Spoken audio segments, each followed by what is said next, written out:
fierce fights, or the ramparts we watched were so gallantly streaming, and the rockets' red glare, the bombs bursting in air, gave proof through the night that a flag was still there. Oh, say does that star-spangled banner yet wave,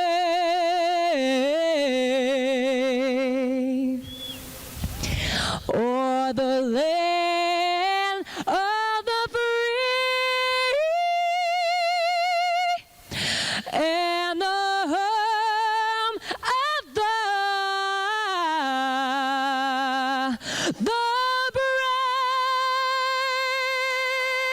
brave. What a great job, David. Emmy Pellegrino with our national anthem, and nothing like introductions of both teams to get you pumped up for playoff baseball. As we mentioned at the top, very nice crowd on hand. May not be a sellout, but close. Everybody wearing the T-shirts, or at least about to wave them. It is a nippy evening, so everybody's got some jackets on, long pants. I see some brave souls with shorts and short sleeves, forgetting that summer is really in our rearview mirror. But we do have a raucous crowd ready to cheer on the Ducks, who have, as we mentioned, have been in this situation before several times, trailing 2-0 in a playoff series. It was 7 years ago against the Somerset Patriots when games 3, 4, and 5 were played on Long Island. The Ducks trailing 2-0, and the Ducks went on to the championship series in 2016 by defeating Somerset 3 in a row, what they face here tonight. All right, we talk about this series. It started in Lancaster, Pennsylvania on Tuesday night, game 1, a 9-5 win for the Barnstormers. The following night, Wednesday, a 5-1 win for Lancaster, and yesterday the travel day. So the Ducks come home again down 2-0 in the best-of-5 North Division Championship Series. And David, really the problems have been across the board for Long Island. They've given up 14 runs against in 2 games. In situations where they have runners in scoring position, they've hit just 1 for 19. And the biggest thing, and this is where Wally Backman started his discussion with me tonight, is the defense. 7 errors in the 2 games. 4 errors in game 1, 3 errors in game 2. Wally said, we're just not giving ourselves a chance to win. We're beating ourselves with these errors. So they've got to be much better defensively. They've got to come up with the timely hits, and they're hoping that Ian Clarkin, who was terrific the last time he faced the Barnstormers, will give them the pitching they need as well from their starter tonight. Clarkin's numbers: 3 wins, 5 losses, an ERA of about 5.5, but that really doesn't tell the story. When he's on, he is almost unhittable. He's making his 17th start of the year, 16 in the regular season, of course. 79 in the 3rd innings pitched, 89 hits given up, 49 earned runs. He has struck out 84, walked 35. Ian Clarkin, it is on his shoulders, the double hook rule, whereby a starting pitcher needs to stay in for 5 innings if you want to retain the designated hitter. That rule does not apply in the postseason. However, designated pinch runners do apply. The timeouts taken, that applies as well. So again, these 2 pitchers, Ian Clarkin for Long Island, Brady Tedesco for Lancaster, David, both lefties, both last pitched 8 days ago against each other. This was September 14th in Lancaster. The Stormers did win it 3-1, but both pitchers were outstanding. So we are expecting, again, another pitcher's duel here tonight, with the Ducks trying to stave off elimination and force a game 4 tomorrow night. If they win that one, it will be a winner-take-all on Sunday at 5:05 for the North Division Championship Series. So you want cliches? We got them. No tomorrow. Backs against the wall. Do or die. Win or go home. Early bird gets the worm. I don't even know what that means, although it could relate to getting out to a lead quickly against Lancaster, because coming back on them, not easy, along with the fact that if the Ducks have, let's say, even a double-digit lead, it's still not enough. Lancaster is one offensive powerhouse. And again, the Ducks have not had a lead at any point in the first 2 games, so I think your point is well taken, David. Well, Long Island has taken the field, and defensively tonight, it is Carlos Castro at first, Brantley Bell at second, Ruben Tejada at short, and Joe DiCarlo at third. Alejandro De Aza in left, Boog Powell in center, Alex Dickerson in right, Hector Sanchez does the catching, and as we've been talking about on the hill, the 28-year-old southpaw from San Diego, California, 6'2", 205-pound Ian Clarkin, who in the regular season made 16 appearances, all starts, a 3-5 record, and a 5.56 ERA. But as Wally Backman was telling me, his last time out 8 days ago in Lancaster, it was a 3-1 loss for the Ducks and Clarkin, but Ian threw 5 innings of 2-hit, 2-run ball, walked 4, and struck out 7. So they are counting on Clarkin to give them life here tonight and suddenly put the pressure on the Barnstormers. So we are just about set to go. Melvin Mercedes, one of the best leadoff men in the entire Atlantic League, to get it going for the Stormers tonight. The switch-hitting second baseman in from the right side against the left-hander Ian Clarkin. We've got a little bit of a wind right now pushing from left towards right, but it's expected to pick up as the evening goes along. So Mercedes is ready, Clarkin is ready, and Game 3's first pitch is low and away for ball 1. Transportation Services start time of the game is 6:41 p.m. So 6:41 first pitch. David, where you going temperature? 65. I'm going to go 67. Here's a strike. Tonight's official Suffolk Transportation Services temperature of the game is 68 degrees. Whoa! All right. Yeah, you were closer, but just a little warmer than we would have thought. But there is that nip in the air. 1-1 on Mercedes as Clarkin drops in a strike to make it 1-2. Freddie DeJesus is our home plate umpire. Bill Worthington at third. In the opening round of the playoffs, we do have a second base umpire. He's Vincenzo Mariani. And at first is Buzz Albert, the crew chief. 1-2, swing and a miss. He struck him out. It's dropped by Sanchez, so he's got to throw to Castro at first to get the foot out, but good start for Ian Clarkin, the left-hander. One thing you want to do is keep Melvin Mercedes off the base paths. The Lancaster Barnstormers love to run wild. 34 steals at the top of the order in Mr. Mercedes. Caught stealing only 5 times. You've got some lofty stolen base numbers up and down this lineup. Again, the Barnstormers in the regular season led the Atlantic League with 207 stolen bases and had the best overall batting average as well with a 290 BA. And again, they play small ball. That is their game. It's worked well for them all season. Here's Jason Coca, the shortstop and 2-man, also a switch hitter, and he takes ball 1 from Ian Clarkin. Coca hit .311 in the regular season, 5 homers, 42 knocked in, had a homer in Game 1 of this series on Tuesday night. Bottom of the first to right center at Clipper Magazine Stadium to put the Barnstormers up 1-0 en route to a 9-5 victory. Clarkin misses again here, and it's 2-0. So again, that is the game of the Barnstormers. Play small ball, steal bases. Ducks are more about home runs, and again, trying to play better defense than they have in the first 2 contests. 2-0 here is a called strike on the outer edge. 2-1 now on Coca. We have a breeze that, as Chris mentioned, is going to pick up as the night goes along with some rough weather expected for the weekend. It's blowing in from right field right now. 2-1 is taken to right field, but slicing out of play. So, David, if the Ducks win tonight, Game 4 scheduled for 6:35 tomorrow night. We'll see if they can get that in with the weather. If the Ducks win that one, it's winner take all Sunday, 5:05, Game 5. There's nothing like a deciding game in a series, whether it be best of 5 or best of 7. So the 2-2 coming to Coca. And that one a little tapper foul near the on-deck circle where Andretti Cordero's getting ready. The count holds on the Stormers shortstop and 2-hitter. We talked about all those tired cliches, but they do apply when you're facing elimination of taking it 1 game at a time, 1 inning at a time, or in the Ducks case, 1 pitch at a time. And Wally Backman telling me before the game, Chris, we just need to play defense. We've got to play defense to give ourselves a chance. And there's a call, 3rd strike. So Clarkin back-to-back punch-outs, Mercedes swinging, and now Coca looking. Talk about sending a message right off the top. In the Ducks case, 1 back-to-back Ks. And Wally Backman 1 telling swinging, me 1 looking. But this lineup is deep and dangerous. Yeah, again, they had 4 players, David, who were in the top 10 in the league in batting average. Just incredible. So nearly half the lineup finished top 10 in the Atlantic League. Here's Andretti Cordero, the 3rd baseman and 3-hitter, a righty stick, and he can't get that first pitch. It may have gone off Sanchez, who appears to be shaken up a little bit on the foul tip. And Hector Sanchez will have the trainer come out to take a look at him as the batter. Andretti Cordero tries to give him some verbal encouragement. If we have a replay coming up, we'll take a look. Was it a foul tip? Was it the bat that actually hit Sanchez? Because that was a very big swing. Let's take a look at the replay right here. Sanchez still doubled over, but he will stay in the game. He is tough.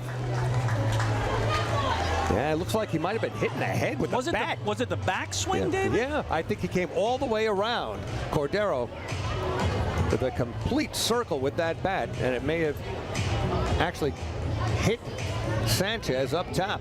Well, Ducks so thrilled to bring in Hector Sanchez just for the final 2 games of the regular season. He was part of their championship squad in 2019. So he's a catcher. He's tough. He's going to hang in there. Oh, yeah. And it's an 0-1 now to Cordero, who goes the other way foul, 0-2. So what a start for Ian Clark in here. A chance to sit down the Stormers in order and give Long Island a chance to take their first lead of the series. By the way, my wife asked me on the way out tonight, she said, this is the playoffs? I go, yeah. She goes, are you going to be on your best behavior? I said, at least for 2 innings. Just want to pass that along. That's not bad. I'll take the 2 innings. Okay. Just let me know which 2. Here's a couple hops to second for Brantley Bell. His first chance. He throws to first, and the Stormers go down in order. So the Ducks just retired Lancaster 1-2-3, making this another PSEG Long Island energy efficient inning. With energy efficiency programs from PSEG Long Island, saving on your electric bill is also as easy as 1-2-3. Visit PSEGLINY.com/efficiency to learn more. Middle of the first tonight at Fairfield Properties Ballpark in Central Islip, New York. It's the Lancaster Barnstormers 0 and the Long Island Ducks coming to bat. Hey fans, this is pitcher Joe Iorio, and you're watching the Long Island Ducks live on FloBaseball. PSEG Long Island wants you to know how to save energy and money in your home. Did you know energy efficient appliances can use up to 25% less energy? Here's how to save. PSEG Long Island offers money-saving rebates when you purchase Energy Star appliances. Discover how a little energy efficiency know-how can mean savings in your home. Find more energy efficiency tips, tools, and money-saving rebates at PSEGLINY.com/save money. The Waddle Inn Shop is your home for everything Ducks baseball. The team store is full of official Long Island Ducks merchandise, great gifts, hard-to-find memorabilia, team apparel, and so much more. You can even get your favorite name and number put on the back of your very own Ducks jersey. Celebrate Waddle Inn Wednesday as well, with exclusive deals in store during every Wednesday home game. Visit the Waddle Inn Shop today at Fairfield Properties Ballpark or shop online anytime at liducks.com.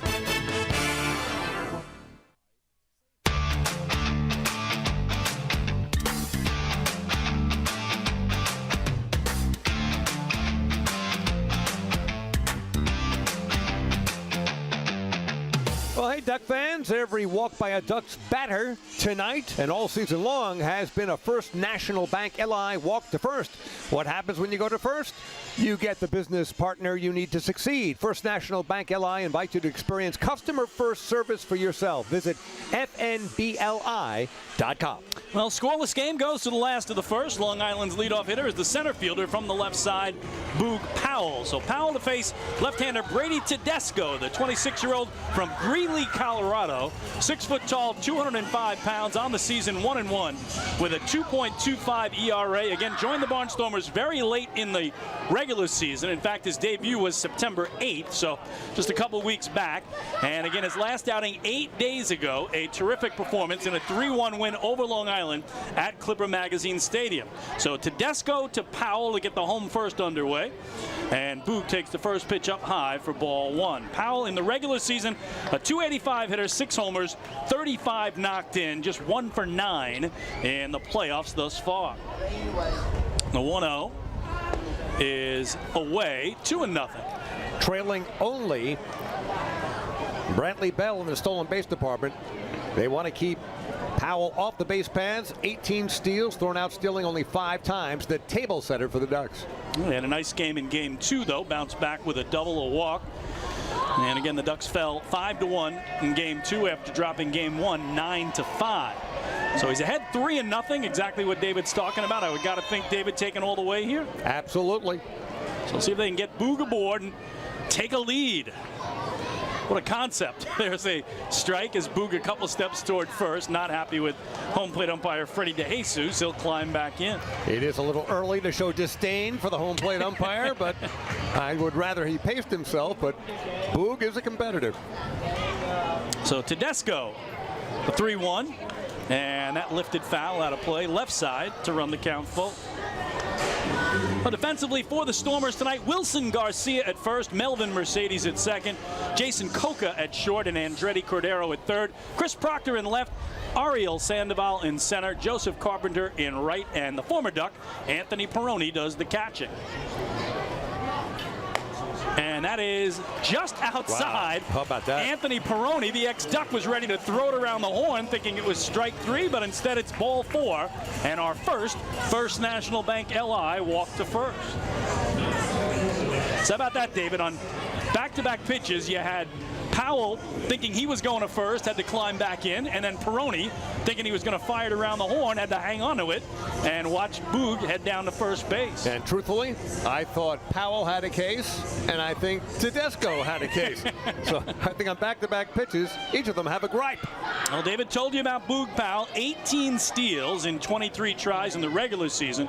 Was caught stealing in game 1. So here is Ruben Tejada, the two-man and shortstop for Long Island from the right side. And he takes a strike. 0-1 on Tejada. Having a nice playoffs thus far. He's 3 for 8 in the 2 games after hitting .293 in the regular season. So the former Met, who played nearly 600 games for the Amazons, trying to move along Boog Powell at first base, who's just shy of that cutout. This one fouled straight back and quickly in a 2-strike hole. Powell was taking a good lead, but he was leaning back toward first on that pitch. Not all that easy to run on left-handers, depending on their move. But obviously, you can't make unlimited numbers of moves to first. So we'll keep our eye on Boog as he's held on by Wilson Garcia. Ruben Tejada down 0-2 to Brady Tedesco. And this one in the air to right center field. Long run for everybody but the right fielder, Joseph Carpenter, in the alley, able to put it away for the first out. It's all about that first step. And Carpenter got a very good jump on that. Off the bat, I really thought that was destined to bounce all the way to the wall. Again, of prime importance tonight, I would think, for the Ducks to get off to a very good start. That means an early lead. So here's a guy who'll try to give him one, Alejandro De Aza, the 3-hitter and left fielder from the left side. De Aza on the year, a .298 hitter, 4 homers. He was 5th on the team with 49 runs batted in. Just 1 for 6 in the 2 playoff games thus far, but he has walked 3 times and scored a run. So 1 out, 1 on, and De Aza lines it into the leaping glove of Mercedes. He throws back to first, and they double off Boog Powell. Oh, the Barnstormers turn a line drive into an inning-ending double play. For Long Island, no runs, no hits, a walk, nobody left. To the second we go in CI. Game 3 is scoreless.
Hey fans, this is Justin Allentoff, and you're watching the Long Island Ducks live on FloBaseball.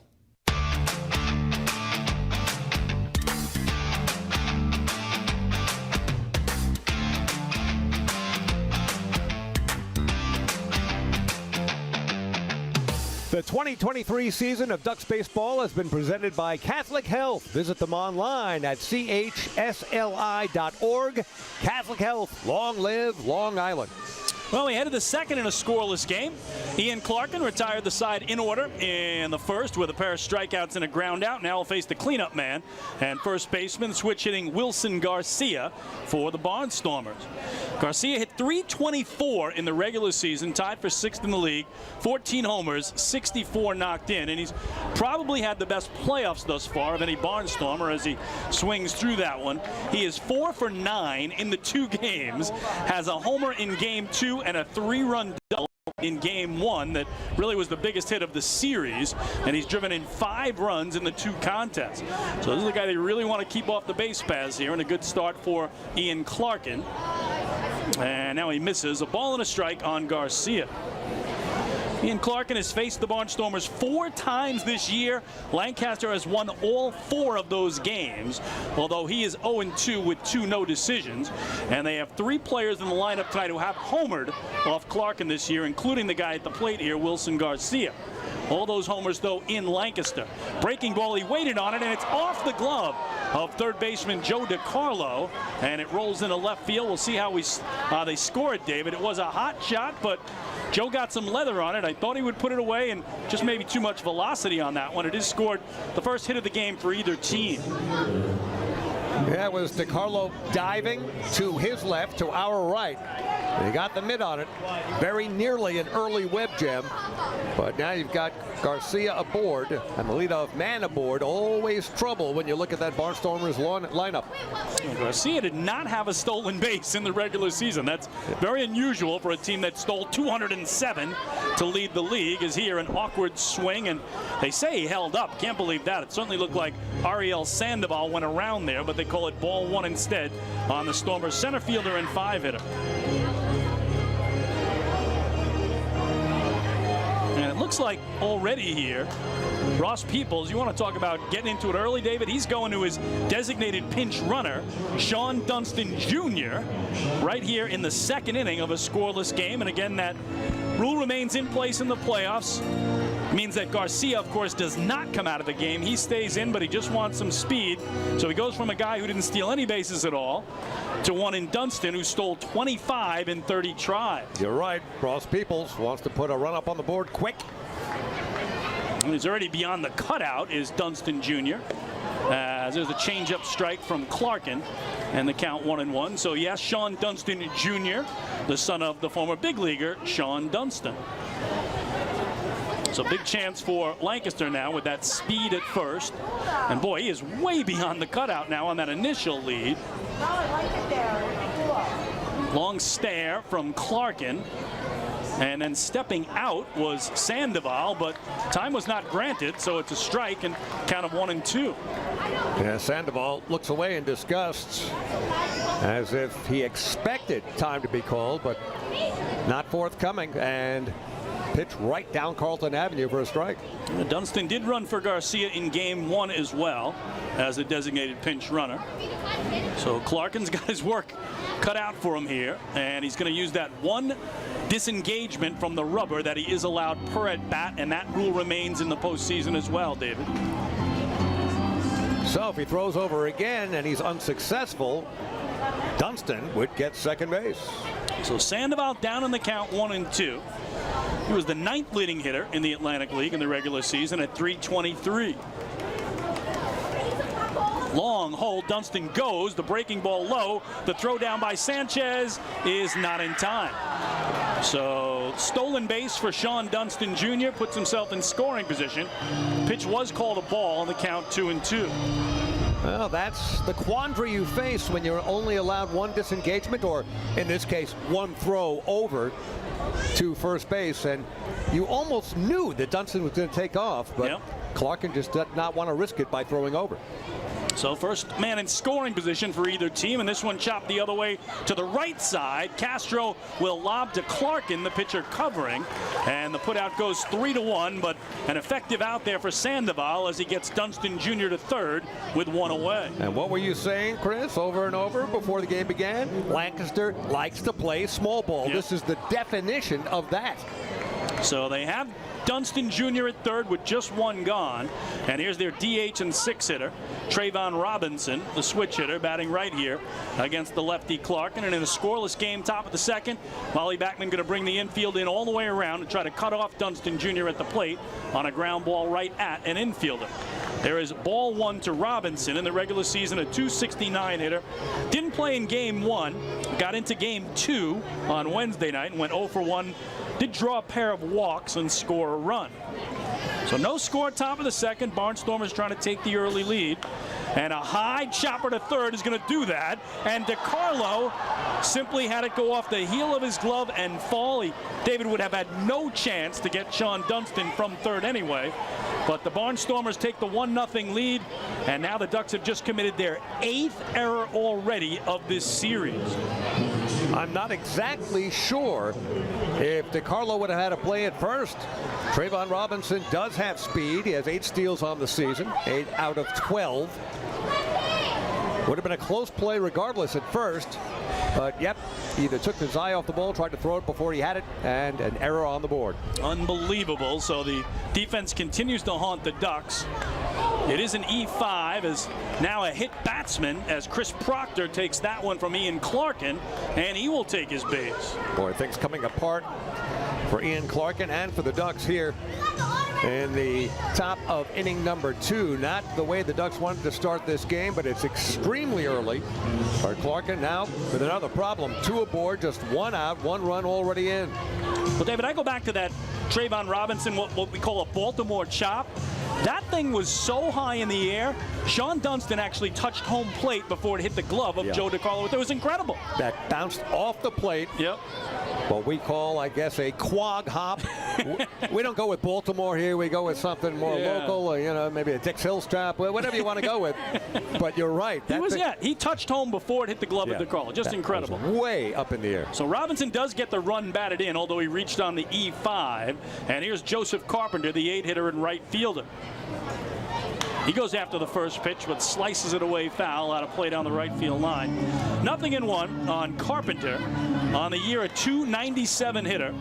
16 homers to lead Lancaster. Again, they had the fewest home runs of any team in the Atlantic League with just 112. And this is his first appearance of this series. 0-1. Is inside. So Ross Peoples working in 2 players who hadn't played at all in the series, Carpenter and the former Duck Peroni, who's in the on-deck circle. Wally Backman goes with the same 9 tonight that he used in Game 1 and Game 2. Had the same lineups in the first 2 games, shook it up a little tonight, and we'll get to that as we go along here. There's a swing and a miss for Carpenter, and he's quickly down 1-2. David, they have 2 on here with only 1 out, are threatening to add to this lead. You know, for a team that averaged offensively .290 on the season, they also didn't strike out a whole lot either. Nope. So a lot of contact. Clarkin would love some hard contact on a middle infielder right here. Instead, he'll take the strikeout, his 3rd of the night, and a huge second out here in the visitors' second. What the Ducks are trying to do here in this top of the second, avoid the crooked number. The damage, Clarkin trying to limit it to just 1 run. So here's the former Duck, Anthony Peroni, 9-hitter and catcher from the right side. Started the season on Long Island, released by the Ducks on June 27th because he was hitting .075 in 19 games. Went back to the Barnstormers, where he's played each of the last 2 years, and hit .275 for Lancaster. Here he lines it into center field. That's going to get down for a base hit. Robinson's going to try to score. Here comes the throw. Not in time. So the former Duck, Anthony Peroni, with a big 2-out RBI single, makes it 2-0 Barnstormers. Ducks wanted to try to avoid that, but Peroni just going right after it.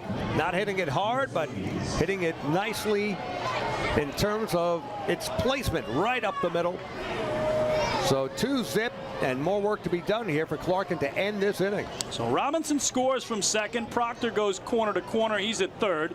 Peroni at first and to the top of the order for Mercedes, who takes up high, ball 1. Melvin struck out swinging his first time up. And again, we told you, maybe the best leadoff man in the Atlantic League. He led the circuit in on-base percentage this year at .444.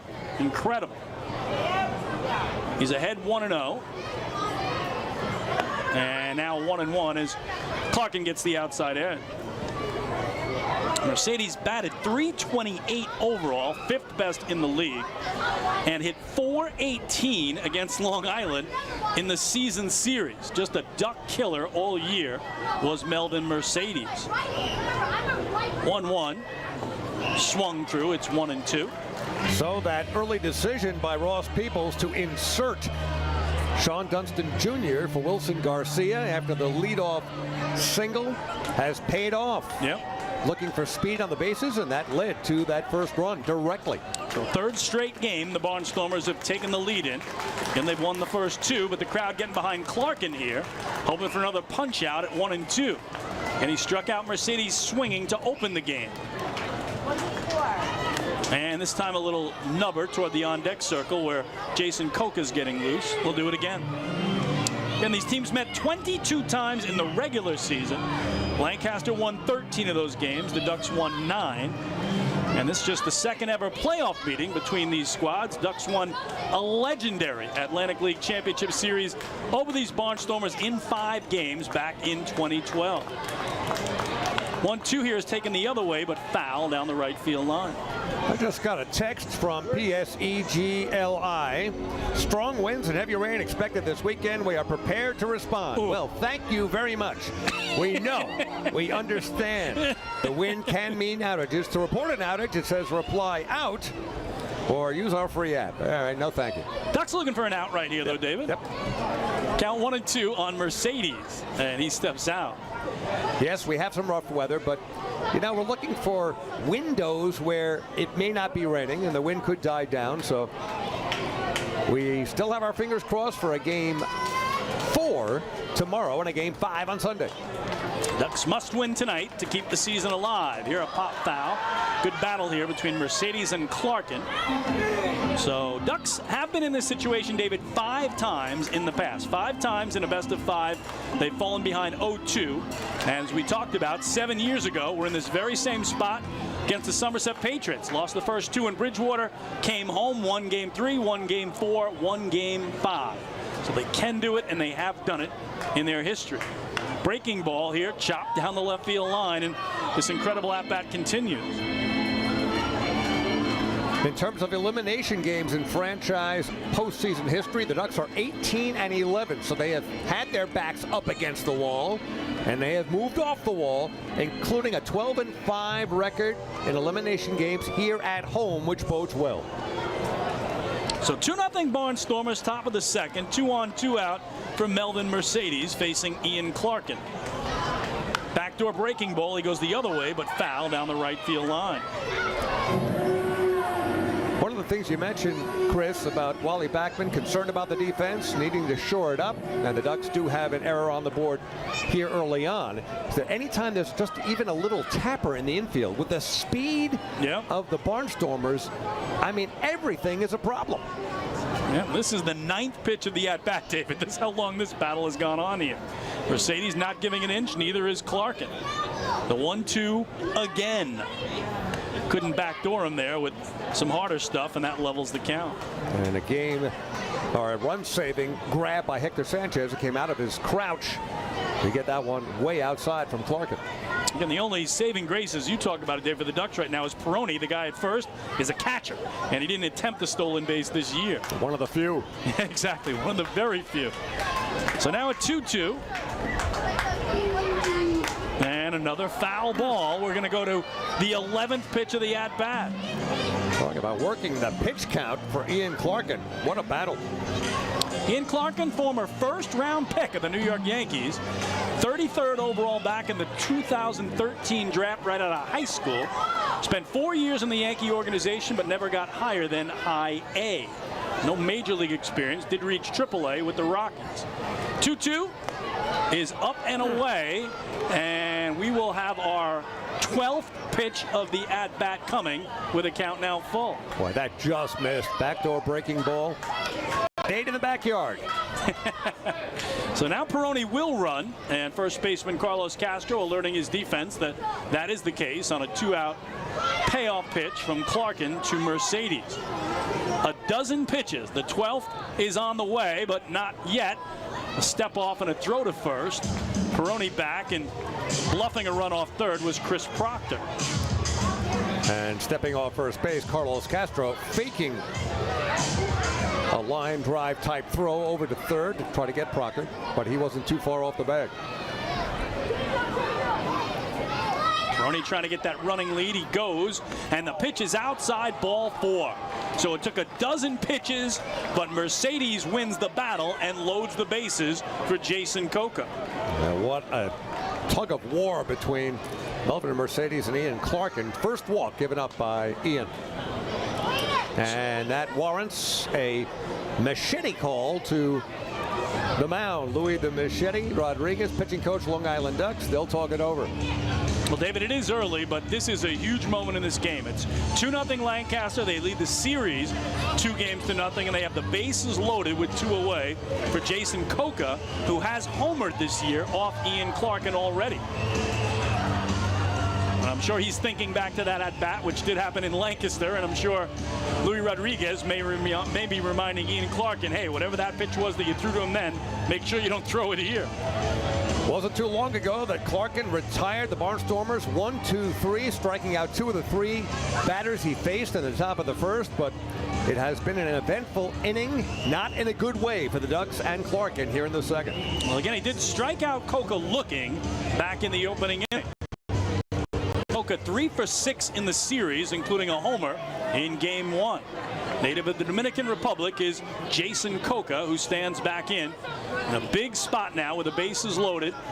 Lancaster trying to add to a 2-0 lead here in their half of the second. Clark and the lefty from the extreme third base side of the rubber comes set and tried to backdoor him there. I guess I'm going to say low because I thought it had the plate. Ball 1.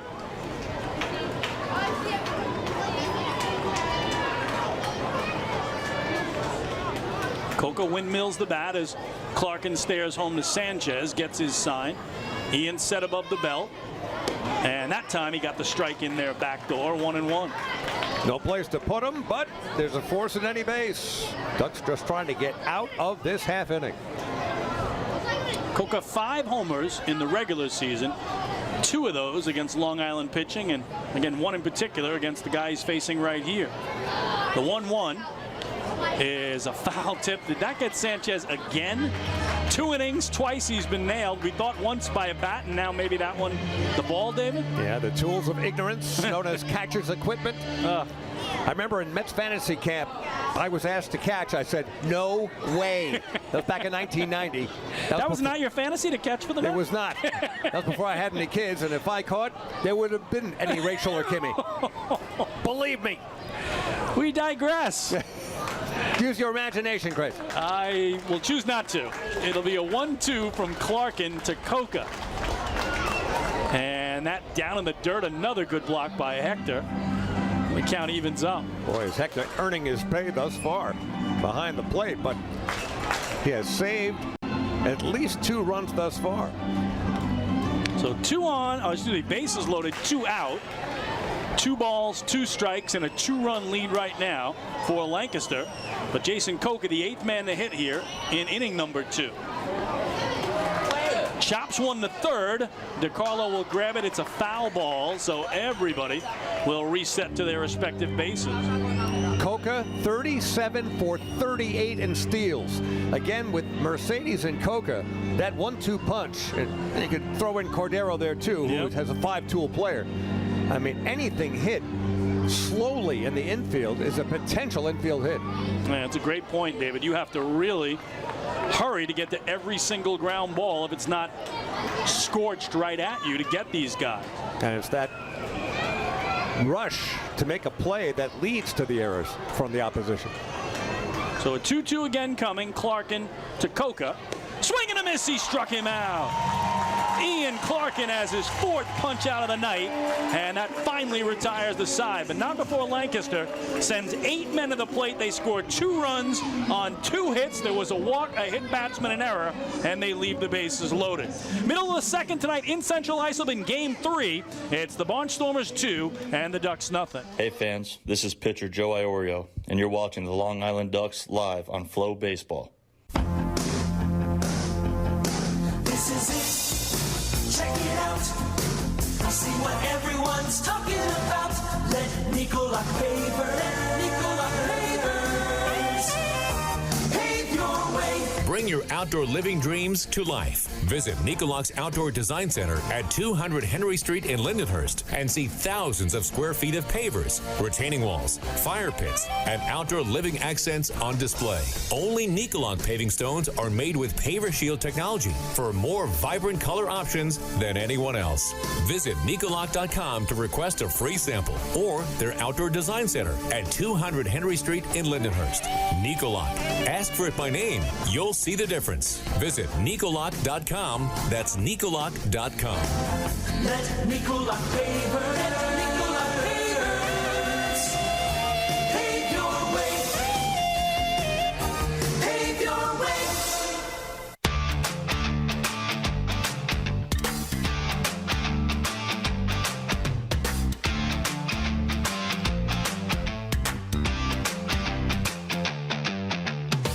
Well, Duck fans, all season long, and that includes this postseason. FloBaseball is your home for all things Atlantic League baseball, including live streams of every Ducks game and all playoff games. Tune into all the action by visiting LOBaseball.tv or download the Flow Sports app on iOS or Android devices, Apple TV, Amazon Fire TV, Roku, or Chromecast.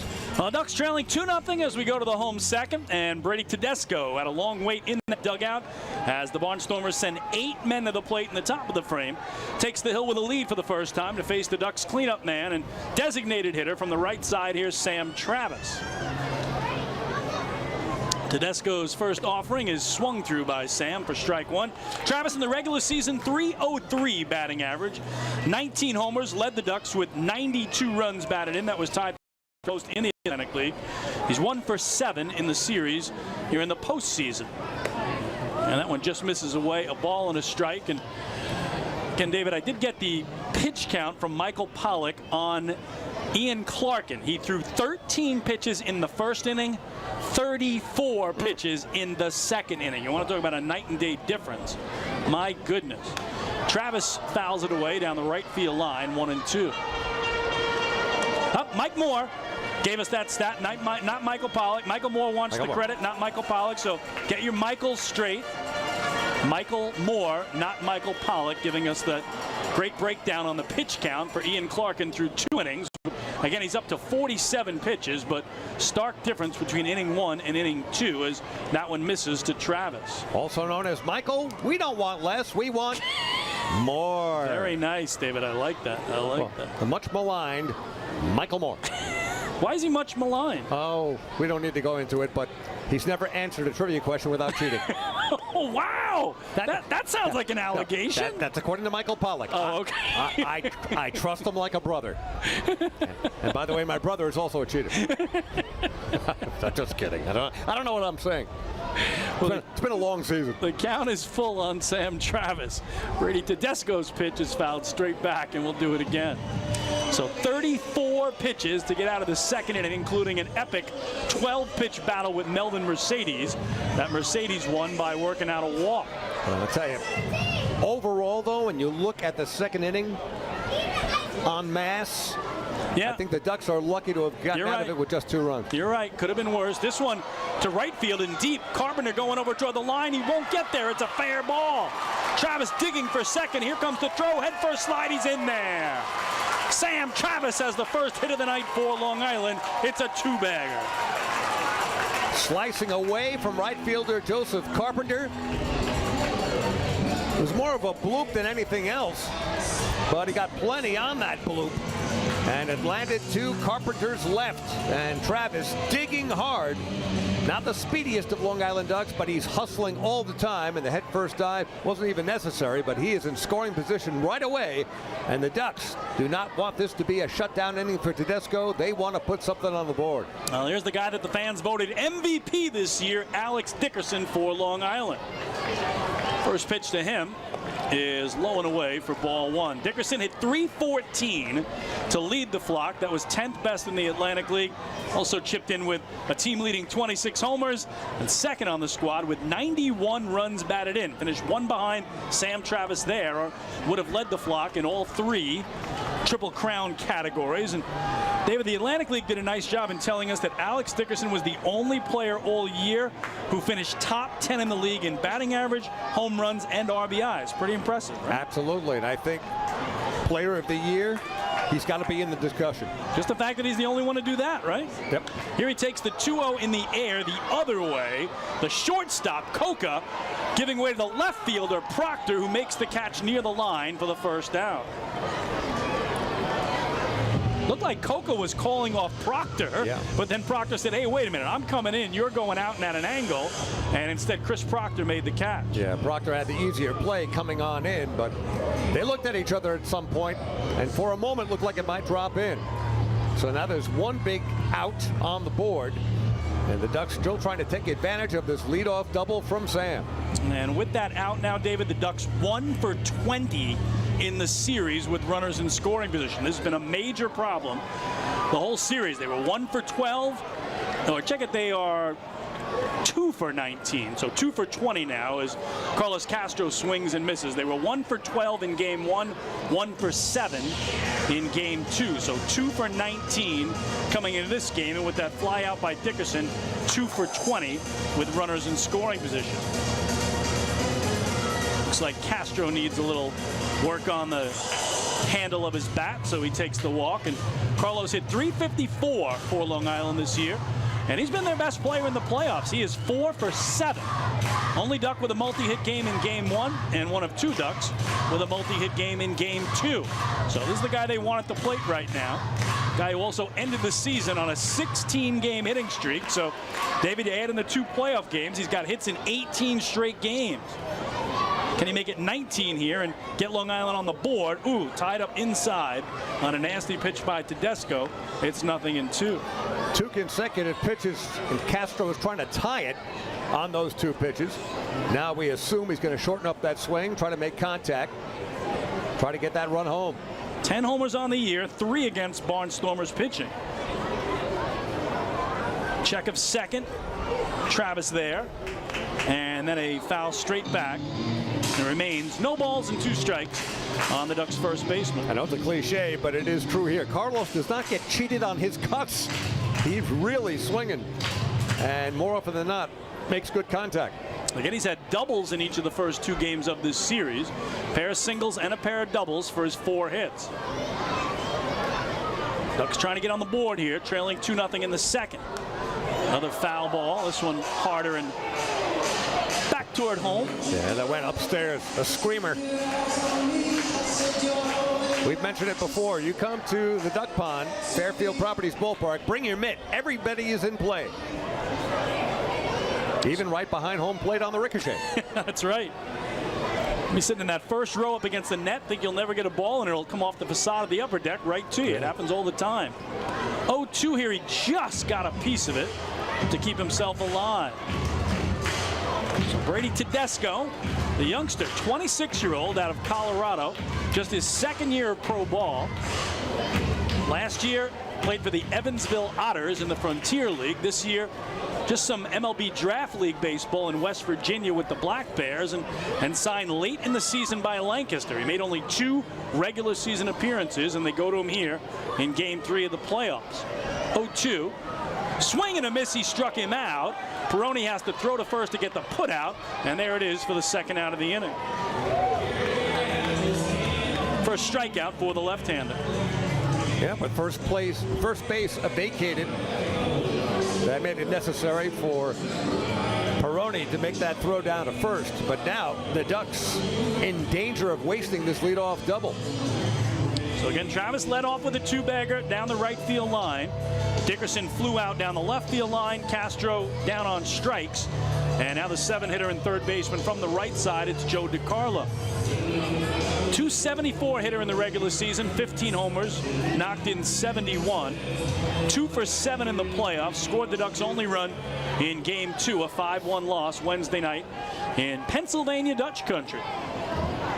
So let's see if DiCarlo can pick up Dickerson and Castro here and get Long Island on the board. Change up from Tedesco away. It's ball 1. And Barnstormers, defending Atlantic League champions. They won it all last year, sweeping the High Point Rockers in the finals after knocking out the Blue Crabs in the opening round. Popped up on the infield, a mile high. Tedesco, the pitcher, trying to point it out. It's a tough play, and it drops in! Oh my goodness, nobody grabs it for Lancaster! Sam Travis scores all the way from second, and the Ducks are on the board. They trail it 2-1. We'll see how it scored, but that thing was trouble right off the bat. First of all, you had Andretti Cordero, who was bumped by Sam Travis as Travis was making his way around, and that discussion is now taking place with third base umpire Bill Worthington as the umps get together. I think you've got the Barnstormers who are claiming interference on the base paths. A great pickup, David, but you know what I would say to them? You had 4 other guys who could have caught the ball. Good point. Right? You had a pitcher and 3 other infielders who could have caught that ball. Cordero's coming in from the left. You had Tedesco. You had everybody, basically. You and I had time to get down there and make the catch. So again, the strange thing was Tedesco pointed it out, but he didn't bail like most pitchers do. And then at the last second, he was the one who took a stab at it with the glove. I think Tedesco, at the corner of his eye, peripheral vision, he saw everybody backing off, and nobody knew where it was going. And now they're saying, okay, Bill Worthington is saying no interference. The run does score. We'll see if it scored an error. That was more of a team error when you think about it. But regardless, the Ducks get an important run. A huge break, David. They've been waiting all series for a break like that, especially after, again, Travis leads off with a double. Dickerson and Castro can't move him along. It looks like DiCarlo's going to pop out on the infield to end the inning. But after the pitcher Tedesco pointed it out, he never got out of the way, and that might have been part of it as well. Those infielders are trying to find space to get the ball. They don't want to run into their starting pitcher. Most pitchers, they point and they bail. He pointed, but he stayed right in the mix, and then it fell closest to him as he lunged at it with his glove. It was some play because everyone was converging on the area just in front of the pitcher's mound. Yep. But the ball just fell helplessly between everybody. So Russ Peoples not going to let it go after one argument. Let's get another look at the replay. David, take us through it here. And you see that little bump. You saw the tail end of it with third baseman Cordero, and then you got the pitcher and 3 of the infielders just all watching it fall to the ground as Tedesco made the last lunge. We'll take another look at it right here. There's the bump. Yep. Just short of third base. Tedesco looking at it. Everybody just watching it come down. Everybody thinking the other guy had it. So great pickup by you, David. There was that contact. And in the end, I think Cordero might have been the closest infielder to it. Tedesco, the pitcher himself, was the one who tried to reach out and get it with his glove. Yeah, Cordero might have had the best angle coming over from the left side. And it is scored a base hit and a run batted in for Joe DiCarlo, who I think by rights, David should have been down at second base, but he is at first and does have the run batted in, and here's Brantley Bell. 2-1 Ducks trail here in the second. And Bell takes a heater up high for ball 1. So it took a very, very strange play for the Ducks to get their first run, but no shutdown inning for Tedesco and Lancaster as the Ducks cut the lead in half. Up and away to Bell, and it's 2-0. That could do a lot for the psyche of a team. You know, take a look at 2 runs up on the board for Lancaster, but something like that happened, you see, maybe it isn't their night. It was low, and again, could be the long delay here, but Tedesco can't find the strike zone, so something crazy like that, right? What appeared to be a routine pop-up. It wasn't wind-blown at all. It was super high, so you have plenty of time to get somebody under it, but nobody could line it up. And now Bell ahead in the count, 3-0. DeCarlo at first is the tying run, and Tedesco gonna lollipop toss over. Well, to paraphrase John Sterling in a way that doesn't quite work, that one was hit high, it wasn't far, and it wasn't gone, but it did produce a run. Well, there's a strike as Bell takes all the way. Brantley Bell, the only Duck in the playoffs who is hitless. He is 0 for 6 in the first 2 games. Every other Duck has at least 1 hit thus far. He'll turn himself loose here on a 3-1. And he gets it into center field. Coming in hard is Sandoval, and in the gap, he makes the catch to retire the side. So the Ducks have to settle for a run on 2 hits. They leave 1. 2 in the books on the island. It's the Barnstormers on top, 2-1.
Hey fans, this is Sam Travis, and you're watching the Long Island Ducks live on FloBaseball.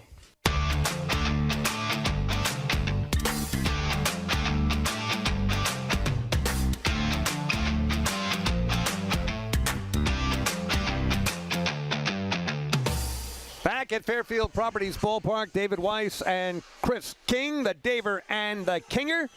We got a good one. It's game number 3 of the North Division Championship Series, if you will, or in terms of the Final Four, the semifinals of the Atlantic League playoffs, and the Ducks trailing the Lancaster Barnstormers 2-0 in this best of 5 and 2-1 here after 2 innings of play. And this one looks like it's destined to go down to the final pitch. Well, here is Ian Clarkin after a 34-pitch top of the second to deal with Andretti Cordero, the 3-man for the Stormers. And he drops in strike 1. A nice moment between innings, David. It is Wally Backman's 64th birthday. When I'm 64. When I'm 64, right? The Beatles classic. But the video board between innings had messages from all his family members, from his children wishing him, hey, Dad, happy birthday, hey, Dad, we hope you have a great day. Very nice job by the Long Island Ducks to reach out and get those videos. Nice little compilation, and I'm sure Wally is beaming ear to ear in the Ducks dugout right now as that one misses up and away. So happy 64th birthday to skipper Wally Backman today.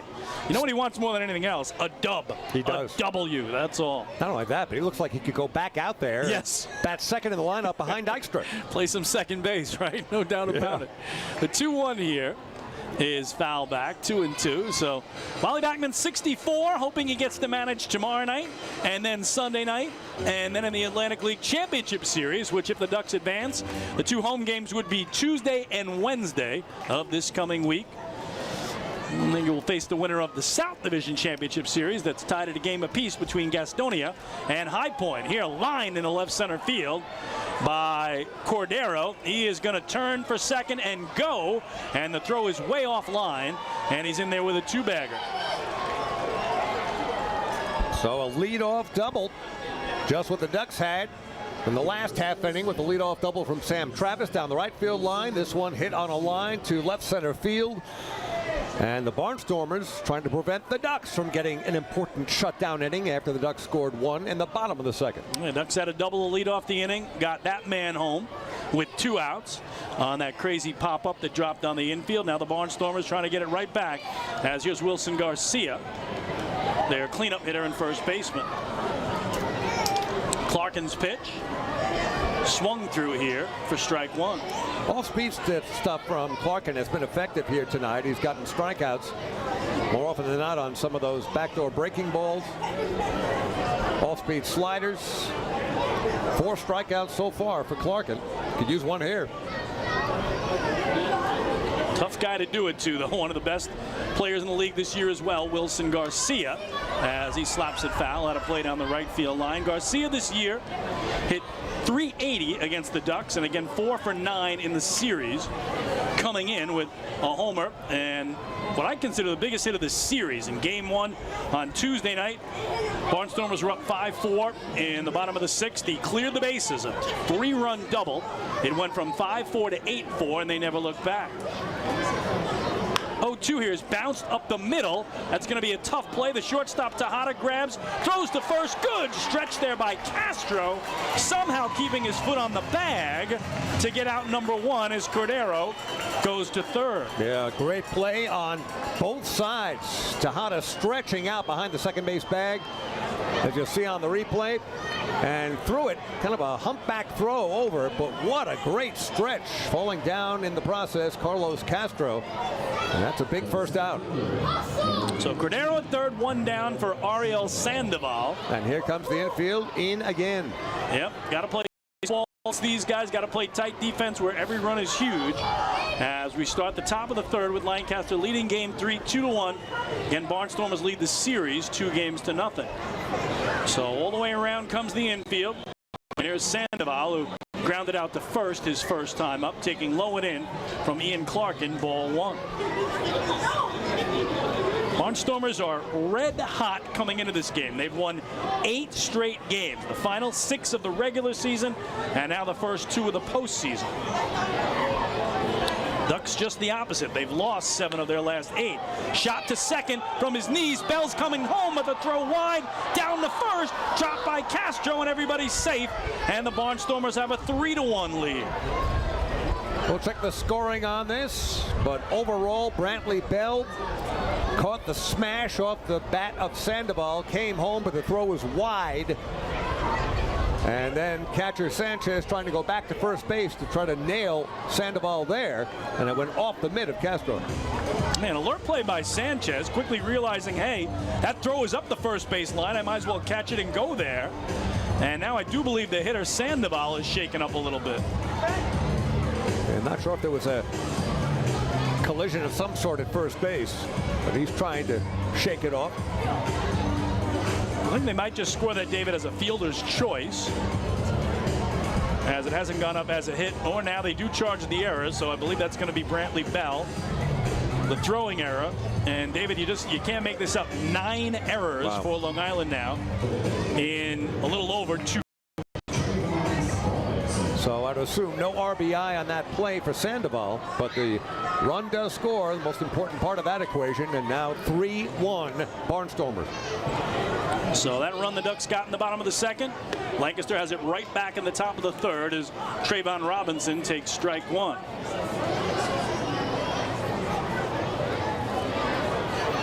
Robinson had an RBI on an E5 charged against Joe DiCarlo, his first time up. Taking off here is Sandoval, and that pitch gets away at the plate. And no chance for Sanchez to get Sandoval, who's down at second now in scoring position.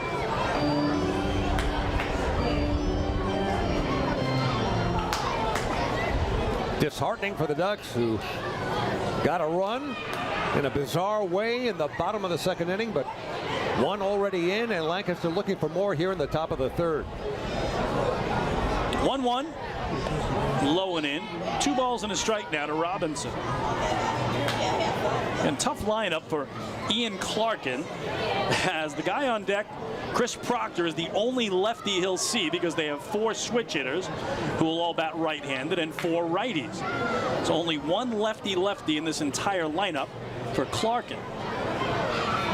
2-1 is low and away, and he's fallen behind. 3 balls and a strike.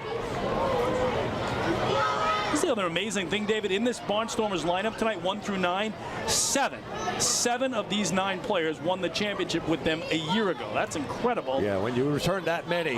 It's amazing.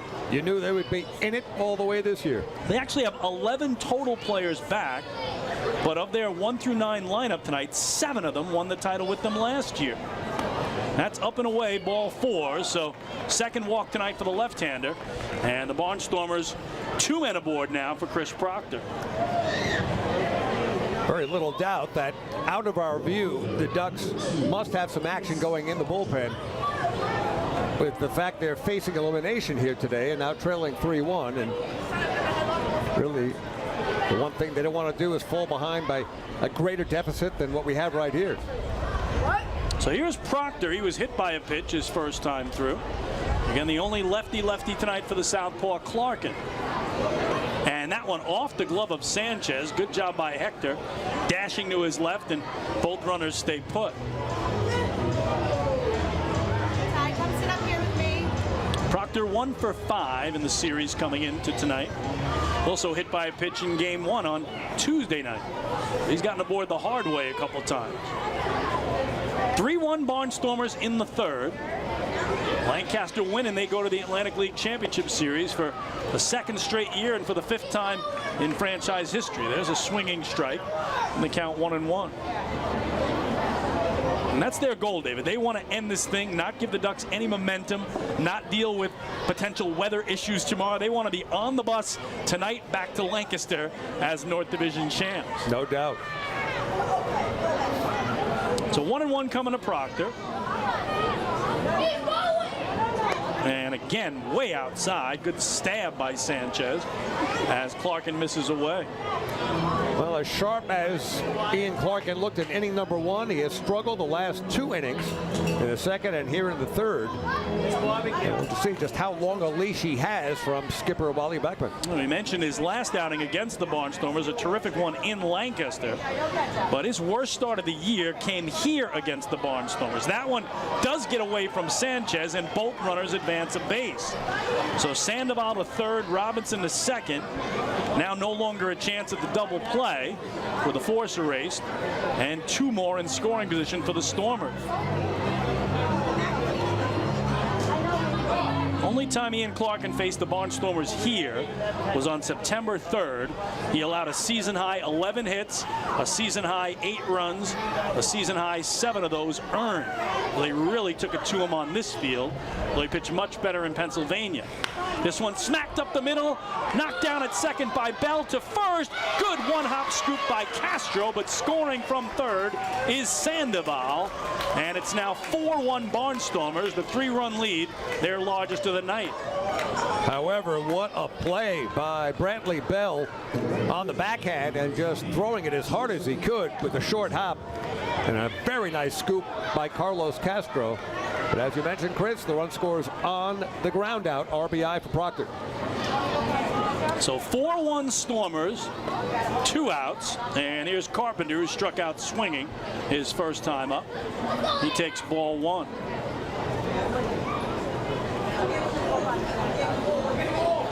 Love to get Robinson home from third here with 2 away. Chasing one way off the plate. Couldn't have had that with the proverbial 10-foot pole, and it's 1-1. I always think of Bugs Bunny, you know, at the plate with a big tree that he sawed off. That's right, right? I don't know, I just remember the Bugs Bunny baseball episode. Bugs Bunny at first. Bugs Bunny at second. Down I see you remember it as well. Oh, yeah. Come on. It's a classic scene. Well, Barnstormers, crooked numbers now in the second and third, though. 2 in the second, 2 in the third, a 4-1 lead. And you want the saving grace? There's still plenty of time. Yeah, that is certainly the case. And Ian Clarkin, though, has really been stretched out in both the second inning and this frame as well, after a 13-pitch first inning.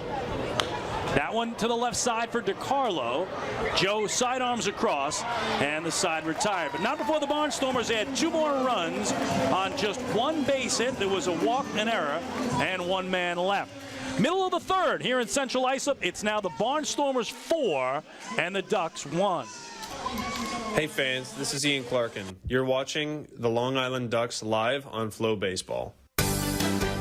Save Sayville Ford, the no-fees dealer, has been family-owned and operated for 65 years. Visit their spacious showroom to choose from a giant inventory of new, pre-owned, and commercial vehicles with a free 10-year, 100,000-mile powertrain limited warranty included. Some exclusions apply. Plus, they offer top dollar for trades, and their service department is open until 1 a.m. on weekdays. Sayville Ford, Long Island's Ford giant, is conveniently located off exit 50 on Sunrise Highway, or visit SayvilleFord.com for more information.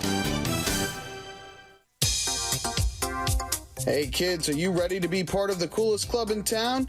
If so, sign up today for the Long Island Ducks Kids Club presented by Bethpage Federal Credit Union. Children 14 and under will receive exclusive perks that only come with being a member, including a free ticket to a Ducks game, a free commemorative yearbook, 10% off at the Waddle Inn Shop, and much more. They'll also receive priority access to skip the line during Kids Run the Bases at all Sunday home games. Sign up today by visiting liducks.com or by calling 631-940-3825, and we'll see you at the ballpark.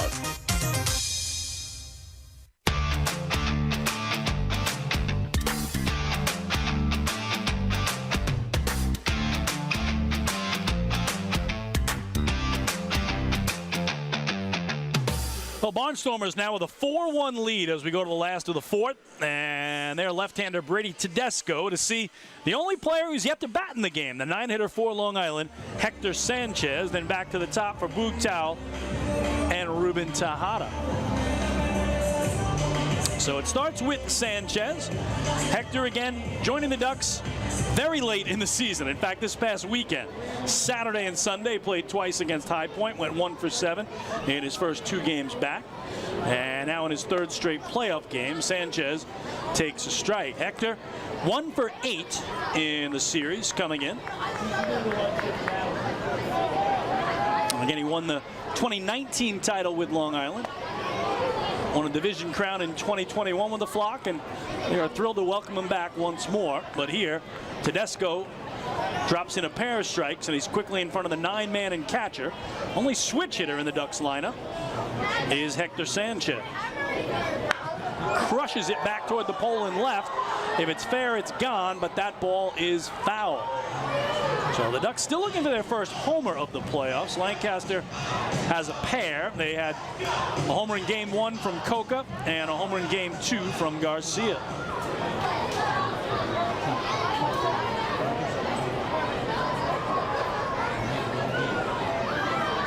That one way low and inside, all the way to the backstop. But no harm with nobody on base for Long Island.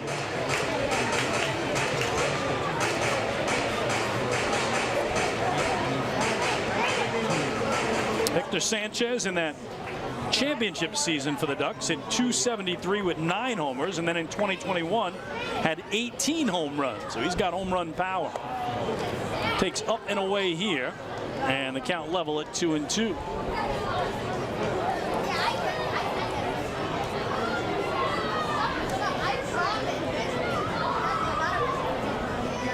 Tedesco set below the bell.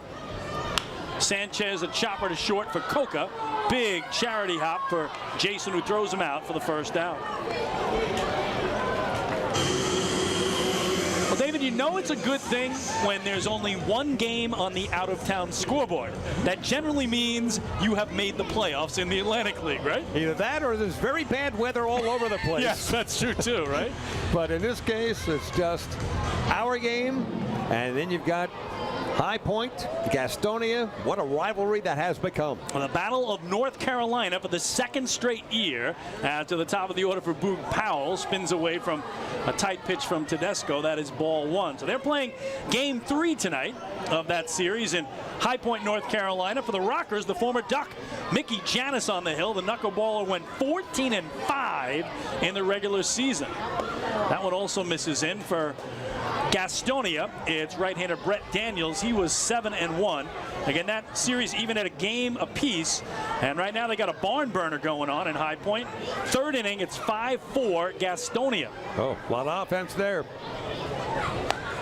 That one a strike on the outer edge. Last year, a classic best-of-5 opening round series between those two teams that went 5. High Point won it from Gastonia, and then High Point got swept in the finals by these Barnstormers. So Ducks, David, are the only new team in the Atlantic League playoffs this year. Last year, you had High Point, you had Gastonia, you had Lancaster, and the fourth team last year was Southern Maryland. Southern Maryland knocked out in the opening round by these Barnstormers in 5. And to repeat a point that you made nicely in the last half inning, that Lancaster has brought back so many players. You said in the starting lineup, 7 of the 9. Yeah, amazing, right? Have been back from last year's championship team.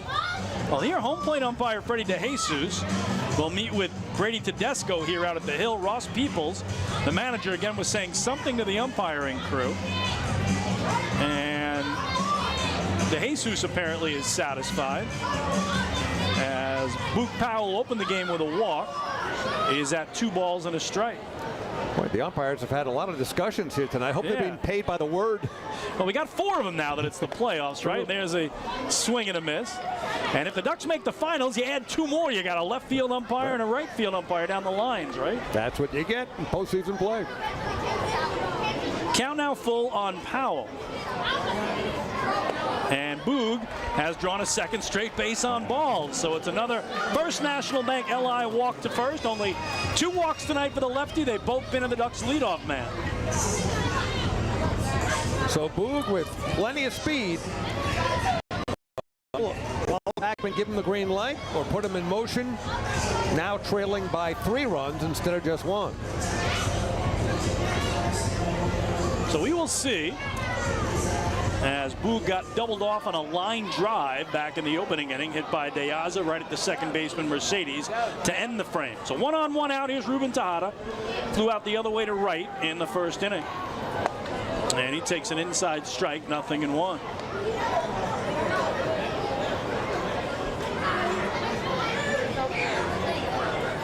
Tejada in the series, 3 hits, a pair of singles, a doubles, also drawn 2 walks. So he's been aboard 5 times. It's prior to tonight. He fouls it away down the right field line.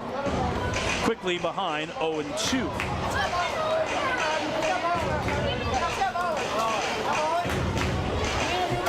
You want to talk about something that gets a rivalry going in a hurry, David. You got Gastonia and High Point in North Carolina. Right. Both about 90 miles apart. Meet each other last year in the playoffs for the first time ever. Meet each other again this year in the playoffs. And again, last year went the distance. This year looking like it might go the distance again. So I love about the Atlantic League. You got some natural rivalries. Lancaster and York about 20-25 miles apart in Pennsylvania. Yeah. You've got the Long Island Ducks, Staten Island Ferry Hawks. Yeah. Those are what makes it great, right? That's the great thing about sports, when you can come up with these local rivals. Ducks for years had that cross-sound rivalry with the Bridgeport Bluefish. 1-2 here is a heater high in a way, 2-2. So just love to see what's going on down there in North Carolina when those 2 great teams that literally finished the first half with the identical record, almost tied again in the second half, were declared co-champions. That's how close they've been in the last 2 seasons now. Just remarkable. 2-2. Foul tip, but held by Peroni.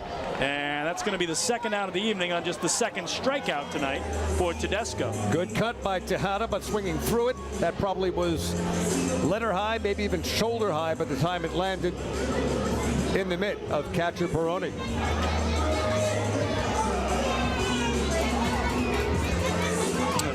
.9 miles an hour on that sinker from Tedesco to get the second out. And here's Alejandro Deaza. He was the one that lined it right into the glove of Mercedes, the second baseman, and then doubled off Powell to end the first. Here he twists out of the way, does not go around on appeal, says third base umpire Bill Worthington, and it's ball 1 to Alejandro Deaza. Bottom of the third, Ducks are down 3 here. Long Island needing to stave off elimination. Must win tonight to force a game 4 tomorrow night.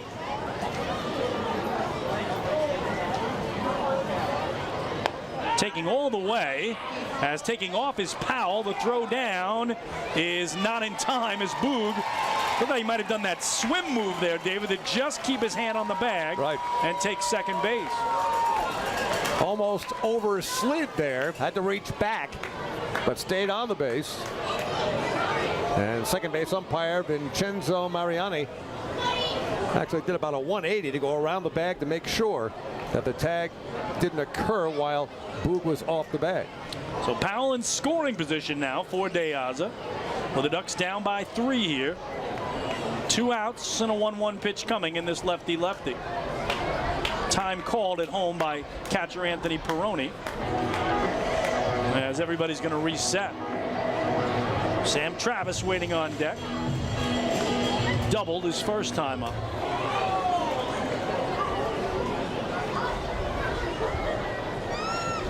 One up high for ball 2.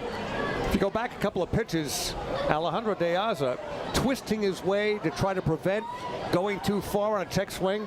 He's 39. He's more limber than I ever was. That was incredible. That's a great point, David. I mean, he keeps himself in great physical shape and wonderful on the base paths too, and in the outfield. That's up and away for ball 3. So you got De Aza at 39 and the ageless Lou Ford at 47. Man, I'll tell you, we are still going to be here in the booth when Lou collects Social Security, and he's still in the lineup. Just incredible. Lou Ford, 13th year with the Ducks, 9th as player coach now. He's getting it done. The 3-1 is well hit to right field, back toward the pole. If it's fair, it's trouble, and that ball is foul. Oh, just twisted foul. Oh, maybe the last, 20 yards? Yep. It looked like it had a chance to either go over the foul pole or hit it. Well, De Aza 4 homers in the regular season, 2 of those against Barnstormers pitching. For a guy that once played 130 games for the Mets back in the 2016 season. So I want to talk about a regular in the lineup each and every day. For the Amazons, that was Alejandro De Aza back in 2016 in Flushing. The count now full on him with Powell at second and 2 gone. Choked up off the knob, goes the other way to left. Proctor has him played perfectly, though, and puts it away to retire the side. So for Long Island, no runs, no hits, a walk, 1 left. We are through 3 in Game 3 here tonight on the island. It's still 4-1 in favor of the Stormers.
Hey fans, this is Joe DiCarlo, and you're watching the Long Island Ducks live on FloBaseball.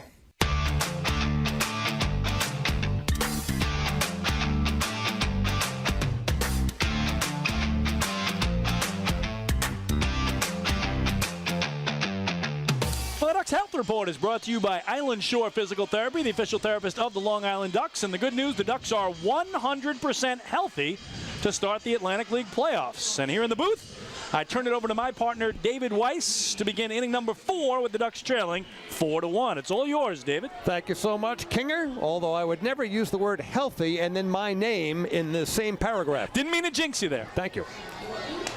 Leading off for the Lancaster Barnstormers, Anthony Perrone, the former Long Island Duck. He's at the plate, singled in a run in the second inning, 4-1.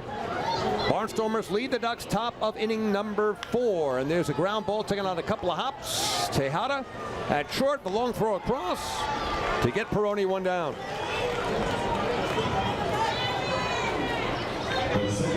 So the Ducks with 1 run, 2 hits, and 2 errors, both of which have been costly in this game. 4 runs, 3 hits for the Barnstormers. Back to the top of the order in the dangerous Melvin Mercedes, who has struck out and walked Ian Clarkin still in there for the Ducks, the starter. And he nips the outside corner for a strike, 0-1. David Clarkin, 71 pitches to get through 3 innings after, again, you got to remember, he had a 13-pitch 1-2-3 first inning. And it's been rough going since that time. Next pitch, fastball missing wide. It's a ball and a strike with 1 down, nobody on. And remember, Mercedes had that 12-pitch at-bat against him in the 2nd inning, which he worked out a walk. Larkin, as so many starters do, pitching from the stretch, although nobody's on. Good all-speed pitch, catches the inside corner, 1-2 to Melvin Mercedes. On deck, Jason Coca. There are no easy outs in the Lancaster Barnstormers lineup. Nope. It's been that way all season long. And the 1-2 ground ball taken by second baseman Bradley Bell. No problem at all. The throw over to Castro, 2 down. So after that 13-pitch first for Clark and David, 34 pitches to get through the 2nd inning, 26 pitches to get through the 3rd. So just the 2nd and 3rd innings alone, 60 pitches, 60-6-0. So it's a fair bet that Clarkin will not be finishing this game on the mound. It's just a question of how skipper Wally Backman wants to be his bullpen. It did give me the ideal situation that he would go to in the late innings. We'll get to that in a minute. Jason Coca at the plate. He has struck out twice.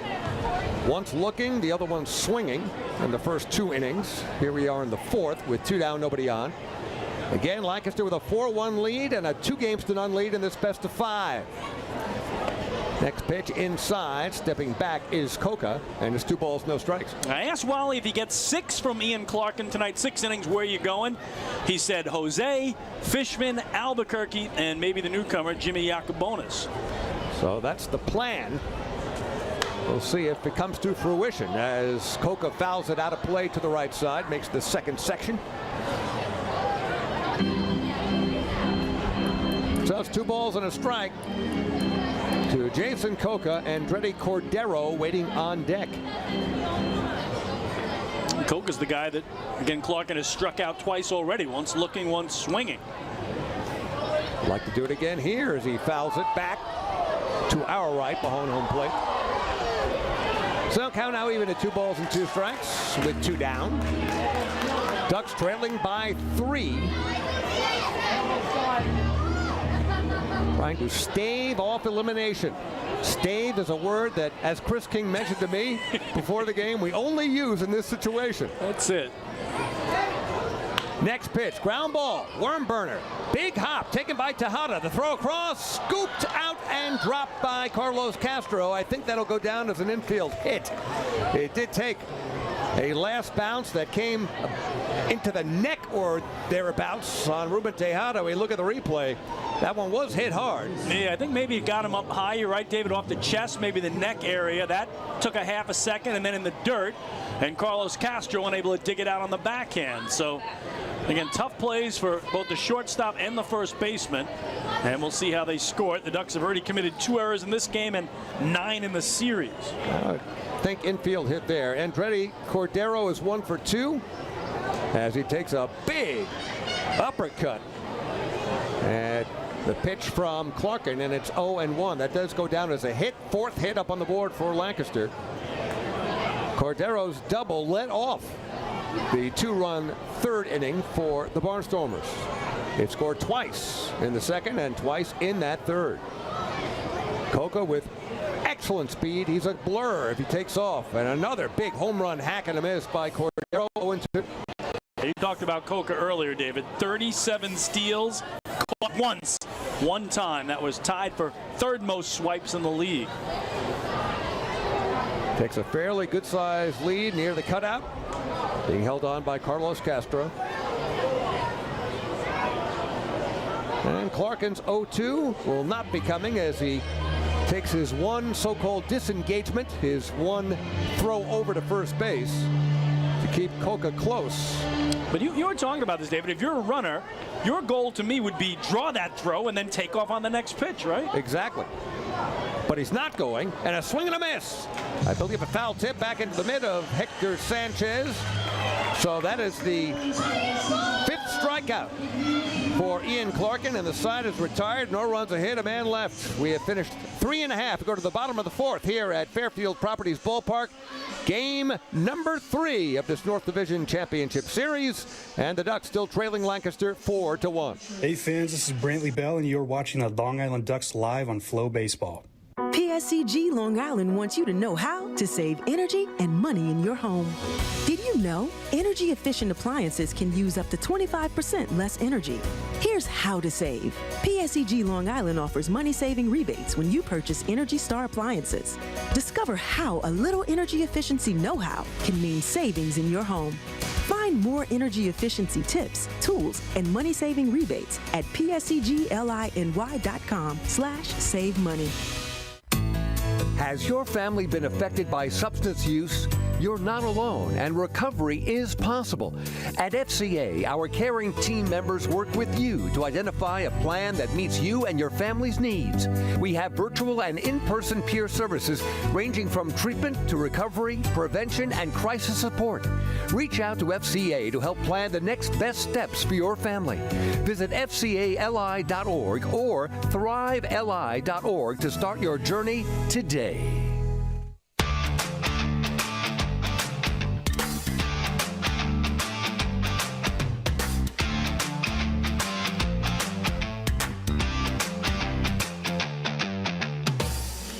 Back at Fairfield Properties Ballpark, the Daver and the Kinger, David Weiss and Chris King.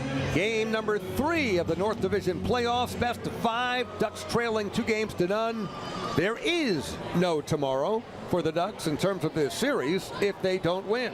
Sam Travis leading off here in the bottom of the 4th. Ducks trailing 4-1. First pitch to Travis. Fastball missing high and away. Travis doubled in his only at-bat thus far, leading off the 2nd inning.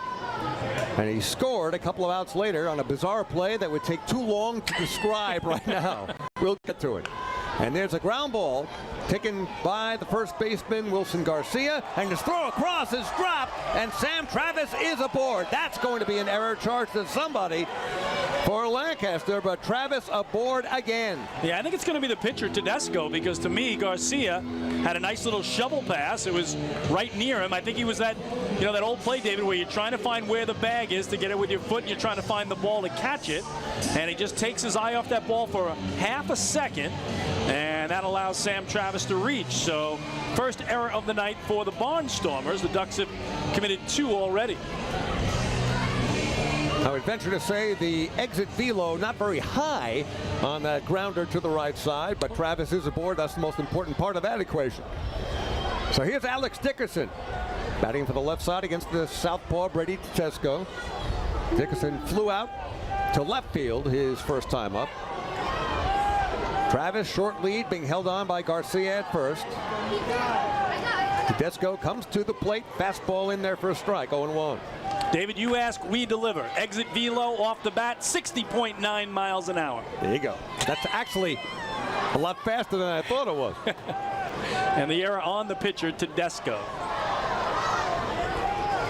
Count 0-1 on Dickerson. Takes it low and outside, a ball and a strike to Alex. We've given you his numbers overall, which are just terrific this season. 309, 26 homers, 96 RBIs, 75 runs scored. Most valuable Duck as voted by the fans. And that one just missing. It's a nice framing job by Anthony Peroni behind the plate. Dickerson out in front of the count now. 2 balls and a strike against Tedesco. Travis reaching on an error. He's aboard. Dickerson at the plate. Pitch goes fishing. Comes up empty. No chum at the end of that bat. I don't know. I'm not a fisherman, so I just like the word chum to throw it in. I never like taking fish off the hook. Get seasick when I'm out there. There's nothing about fishing I like. I just want to state that right now very honestly. Never had the joy, the thrill of reeling in one after a big tough battle? Nope. The only thing I ever caught was a wife that's smarter than me. Swing and a miss. Dickerson down on strikes. Good fastball that was tailing up. And Dickerson swinging through it. That is strikeout number 3 for Brady Tedesco. 1 down. Travis still at first. The 89.6-mile-an-hour sinker from the left-hander is what got him.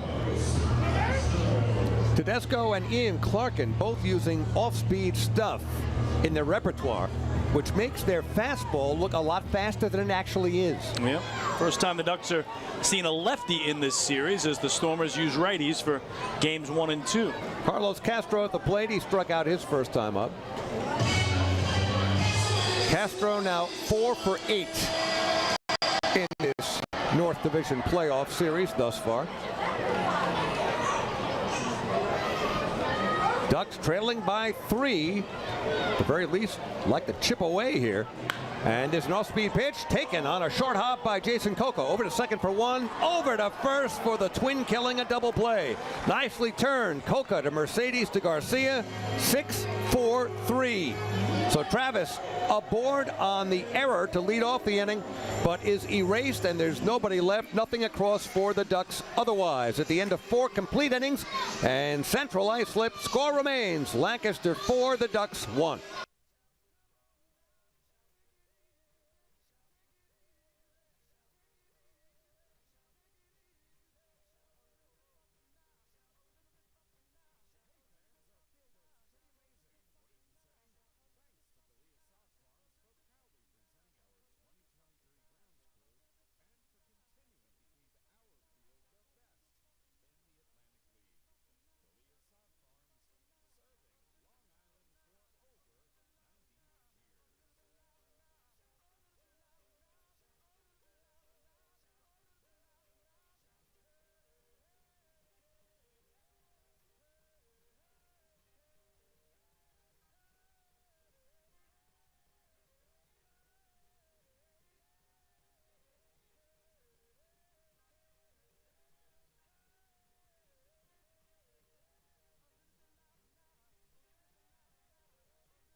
Hey fans, this is Boog Powell, and you're watching the Long Island Ducks live on FloBaseball.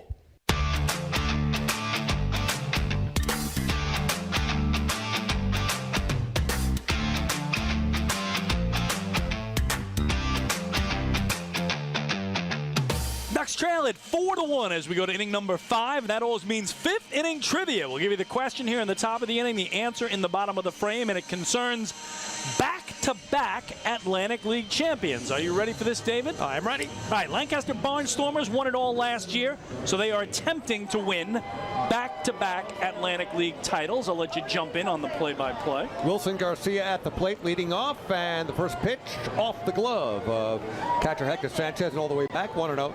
Last team to win back-to-back Atlantic League championships, your Long Island Ducks.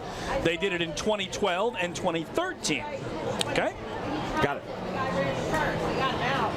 And the 1-0 to Garcia. Big looping curveball way outside, 2-0. There have only been 2 other Atlantic League teams that have ever won back-to-back championships. So name the only 2 other teams besides the Ducks to win back-to-back Atlantic League titles. There's your question, and we'll give you the answer in the bottom of the inning. I think one would be pretty obvious, right, and one not so much. All right. Excellent question, as always. Count is 3-0 to Garcia. Next pitch missing the outside corner. So Garcia with a leadoff walk here in the top of the 5th. And I think that's it. Wally Backman coming out of the dugout slowly, step by step. Slowly he walks to the mound, and Ian Clarkin gave it his best. He had some ups and downs in this game, but leaves with the Ducks trailing 4-1. Ducks have a reliever on the way after a leadoff walk here in the top of the 5th. We'll be back. Hey fans, this is pitching coach Luis Rodriguez, and you are watching the Long Island Ducks live on FloBaseball. At Catholic Health, when we see our island, we see extraordinary life, the most extraordinary of which is you.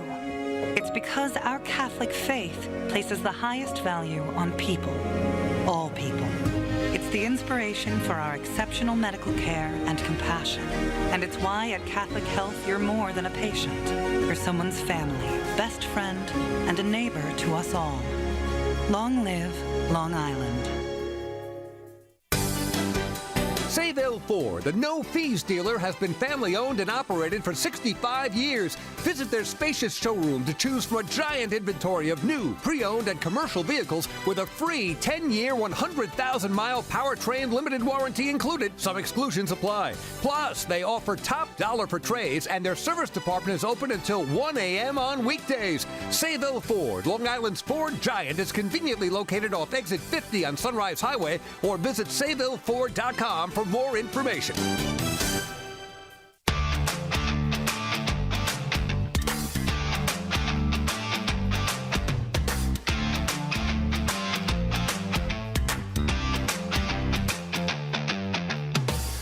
The new pitcher for the Ducks is the right-hander, Yaya Shentouf, a native of Oakey, Florida, Oakey, Florida. The 26-year-old is in his first year of the Ducks, fifth year of professional baseball.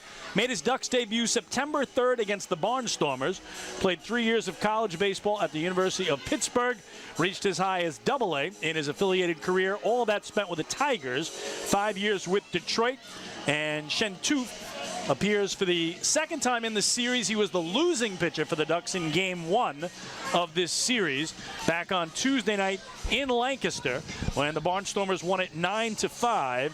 And he really struggled in that one, David. He recorded just 1 out, gave up 2 hits, 4 runs, 3 of them earned, including a pair of walks.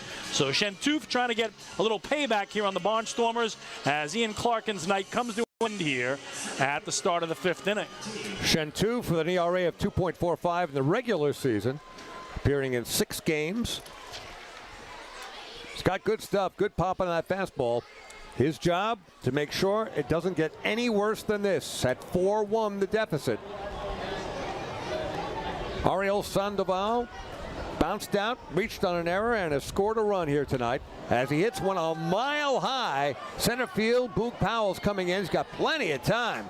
He can call an Uber, and he does make the catch. That thing was hit way up into the night sky. So 1 pitch and 1 out from Yaya. I don't think I've ever heard that used in a broadcast before. He could call an Uber. I like that. Do you like that? I do like that. I was up till 2 in the morning. It's a more modern type thing now. Yes, you're working some modern references, David. Gen Z is going to love that. You and I go way back. What were we? Gen A-. I don't know what we were. So Sandoval flies out. Trayvon Robinson now up. He's reached on an error and walked, and he has scored a run. And actually drove in a run with that error charge to third baseman Joe DiCarlo. That came back in the 2nd inning. First pitch in there, so it's 0-1 to Robinson with 1 on, 1 down. Top of the 5th. Yaya Shentouf in relief this inning for Ian Clarkin. Good fastball. Darts in there for a strike. It's 0-2 quickly to Robinson. Top of inning number 5. As Yogi, the man we all love and miss so much, used to say, it gets late early. The Ducks will soon find themselves running out of innings and need to keep the deficit no larger than 3 runs right here as Shentouf misses outside. 1 ball, 2 strikes. Chris Proctor waiting on deck.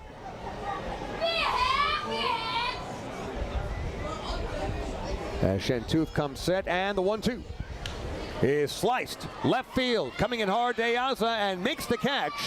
Jogging over to his right to our left. So there's 2 down now with the runner Wilson Garcia retreating to first.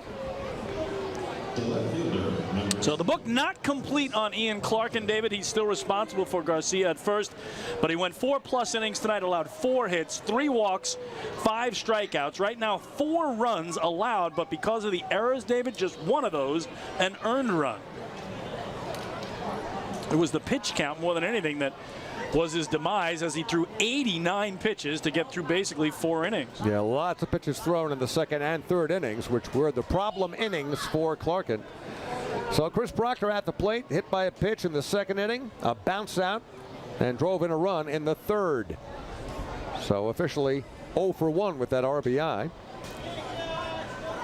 Wilson Garcia, walk leading off this inning, taking a short lead, still at first. There's a ground ball, worm burner, taken by Ruben Tejada. I got my Tejadas mixed up.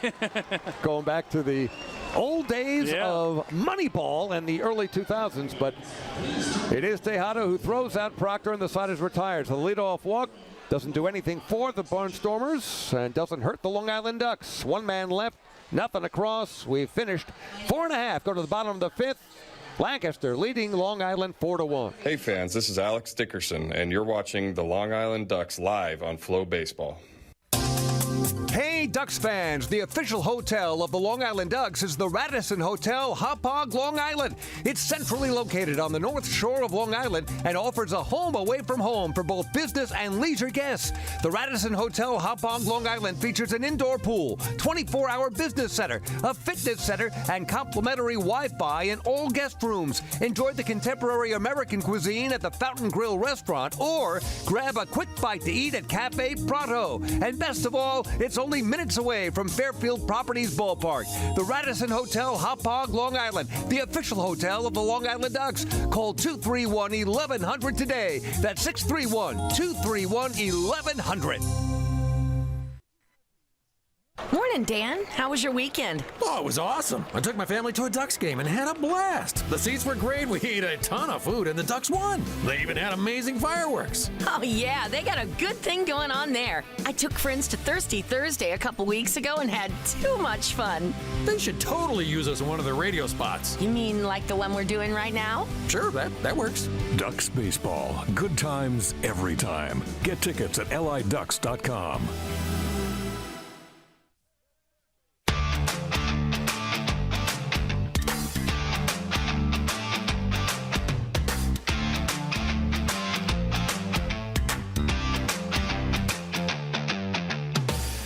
Trailing at 4-1 as we go to the last of the fifth. We'll wrap up our fifth inning trivia in just a moment. We're still working on it. I'll take a wild guess. A couple of seconds. Leading off with the Long Island Ducks, who still trail it 4-1. Bottom of inning number 5. Ducks trailing 2-0 in this best of 5 against Lancaster in the North Division playoffs. 1 ball and no strikes to DiCarlo. The starters in there. For Lancaster, Brady Tedesco. The lefty kicks and deals. The 1-0 catches the inside corner. It's 1-1. All right, in case you missed the question, the Barnstormers are trying to repeat as Atlantic League champions, having won it all last year, their third title in franchise history. And the 1-1 to DiCarlo, high and away, 2-1. Ducks are the last team to repeat as Atlantic League champions, as they won it all in 2012 and 2013. Your question tonight, name the only 2 other teams that have ever repeated as Atlantic League championship. Won back-to-back championships is what we're looking for, 2 other teams. Joe DiCarlo hits it in the air, very, very high, left field. Chris Proctor waiting patiently for it to come down, and it does in his mitt, 1 down. All right, David, you're going to take a crack at this one. Who are the only 2 other teams ever to win back-to-back Atlantic League championships besides the Ducks? Well, the dearly departed, now that they've left the league, Somerset Patriots. Correct. That's they won it all. Yeah, I don't have the years, but they did win back-to-back. Yes, only once. Even though they have 6 titles, only did back-to-back once, 2008, 2009. So the other one's going to be a little tough. That is the harder one. But you know what? You have a very special connection to that one. If you think about it, you'll come up with it. Well, Brantley Bell is at the plate. First pitch misses, 1 ball, no strikes. Bell is 0 for 1. He lined out to center field. Nice play by Ariel Sandoval. Making the catch, takes a big hack at a rising fastball and misses 1-1. I'm going Nashua Pride. Not the Nashua Pride. Oh man! But if I tell you this, you're gonna be very upset, because you have to think about it a little more. You were there on the road. Oh no! Oh, the York Revolution. There you go. There you Michael Pollock and I were there in 2011, and that was correct. That was their second of back-to-back. Yes. And that. Following that back-to-back, the Ducks went back-to-back. Well, again, it actually goes deeper than that. I'll get into it in a second here. This one is stroked left field, and that is going to be a diving attempt and off the mid of Chris Proctor in left field. Big turn at first base by Brantley Bell. He was 0 for 7 in this series before that single to left. So the Ducks have a man aboard with one down. So Brantley Bell, again, the only hitless Duck in the playoffs coming into tonight, has his first hit. So, David, here you go back with the back-to-back champions. Somerset 2008-2009. Right. York 2010-2011. Ducks 2012. 2013. So you had 3 sets of back-to-back champions in a 6-year span. Nobody else has ever done it before. Nobody's done it since. And no team has ever won 3 in a row. No team has. Hector Sanchez at the plate for the Long Island Ducks as he flares one foul out of play to the right side. Hector bounced to short his first time up. So the Ducks with 1 measly run thus far. They now have 3 hits up on the board, trailing it by 3. On deck, back to the top of the order in Boog Powell. Sanchez trying to do something here. Slightly open stance from the right side against the lefty, Brady Tedesco. Long stare in and at the runner. Pitch missing inside. It's a ball and a strike. And again, you and Michael Pollock were in York when the Revs won it in 2011, beating the Ducks. Right. And that was so tough to take for Long Island fans, David, because that Duck team, one of the greatest ever in franchise history. Won the first half, won the second half. Best team in the league. Couldn't beat the Revs in the final. Horrible weather that weekend in York, Pennsylvania. As Sanchez hits it very high. Infield, second baseman Mercedes. He has time to buy a Mercedes and put some miles on it, and it comes down in his mitt. 2 down. Well, let's remember there was a similar pop-up like that from Joe DiCarlo back in the second inning that dropped in for what's been the only run coming home tonight for Long Island. So you pointed it out. Good job by Mercedes staying with it, camping underneath it, and then giving it a 2-handed squeeze just to make sure. DiCarlo led off this half inning flying out to left field. I didn't have an opportunity, and I'm glad you mentioned it, the bizarre way that he drove in a run back in the second inning. The only run up on the board for the Ducks. Back to the top of the order, and it's Boog Powell with a runner on first, now 2 down. And he takes a strike. It's 0-1. Powell officially hasn't been here. 0 for 0. 2 walks, no official at-bats yet. Lefty-lefty matchup here. Fastball missing, down and away. So a ball and a strike to Boog Powell. Now the other thing about that DiCarlo RBI single, David, that is only the second time in this series the Ducks have had a run come home. That's how tough they've been handcuffed by this Barnstormer pitching staff. The other runs have come home on sac flies, on fielder's choices, on other things other than a run-scoring hit. That's only the second time all series. Next pitch is downstairs. Balls and a strike to Boog Powell. So just crazy that you've had 2 hits in a series now that have actually brought home runs, but Ducks held to 1 run in game 2. They had 5 runs in game 1, but gave up 9. A run and 8 hits in game number 2. As Powell takes down low, 3 balls and a strike. So Boog with a good eye at the plate. And Tedesco in danger of walking Powell for a 3rd time here tonight. He's been very careful with Boog. Ruben Tejada, dangerous in his own right, waiting on deck. And now the flip over to first to keep Bell close. So that's the 1 throw he is allowed to first base. Again, Bell led the Ducks with 22 steals, only caught 3 times all season. Trailing by 3, you wouldn't think he'd be in motion here. Pitch to Powell. Looked like it had the plate, but downstairs. And Boog Powell has walked for the 3rd time. That is yet another First National Bank LI walk to first. So Boog Powell with no official at-bats. He does have a stolen base in this game. That came in the 3rd. So now 2 runners on for the Long Island Ducks, and tying run at the plate, a walk to the mound, and this could be it for Tedesco. We will see. Again, he's only pitched twice with Lancaster. A 5-inning outing where he threw 86 pitches. A 7-inning outing against the Ducks in Lancaster where he threw 96 pitches. So they're at least going to talk it over here. And Again, Tejada coming to the plate for Long Island. 6 home runs on the season, none of them against the Barnstormers. And for now, Brady Tedesco is going to stay in this game. Yeah, I spoke too soon because with the pitch count and how dominant he's been overall, I mean, he's given up 3 walks, but all to Boog Powell. The situation is this, however, Tejada, who can certainly hit it out. If he does, we are looking at a tie game. Now, Ruben has flied out to right field, and he has also struck out 0 for 2. He is now 3 for 10 in this series. Tedesco checks the runners and a pitch to Ruben. Missing outside, ball and no strikes. Ducks looking for a blow here. Something over the wall that would turn this game inside out. It's Tedesco's 80th pitch, David, 80. As he checks the runners and the 1-0 to Ruben, way inside, blocked by catcher Anthony Peroni. So 2 balls, no strikes. The Ducks have not homered in this series. You can see Barnstormers have somebody up and warming now in their bullpen down behind the left field wall. They just indicated they want somebody else to get up. Alejandro De Aza waiting on deck. Tejada at the plate. They're 2 down, 2 runners on. Brantley Bell single and a Boog Powell 2-out walk.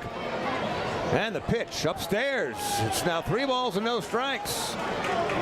And 1 more out of the strike zone. And the Ducks will have them lined up in a row and the bases filled. Got to take here. Not much question about that as Tejada, with his slightly open stance, he takes, and it's in there, 3-1.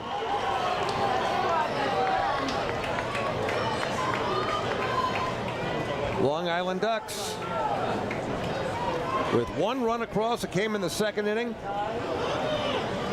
There hasn't been much since, but an opportunity here for the Ducks and for Tejada. The 3-1, smoke down the left field line. That's going to fall in. Go right to the corner. Picked up by Chris Proctor. Coming in to score is Brantley Bell. Over to third base is Boog Powell. The throw to second base, not in time. A double and an RBI for Ruben Tejada. And the Ducks have closed to within 2. It is now 4-2. Oh, Ruben.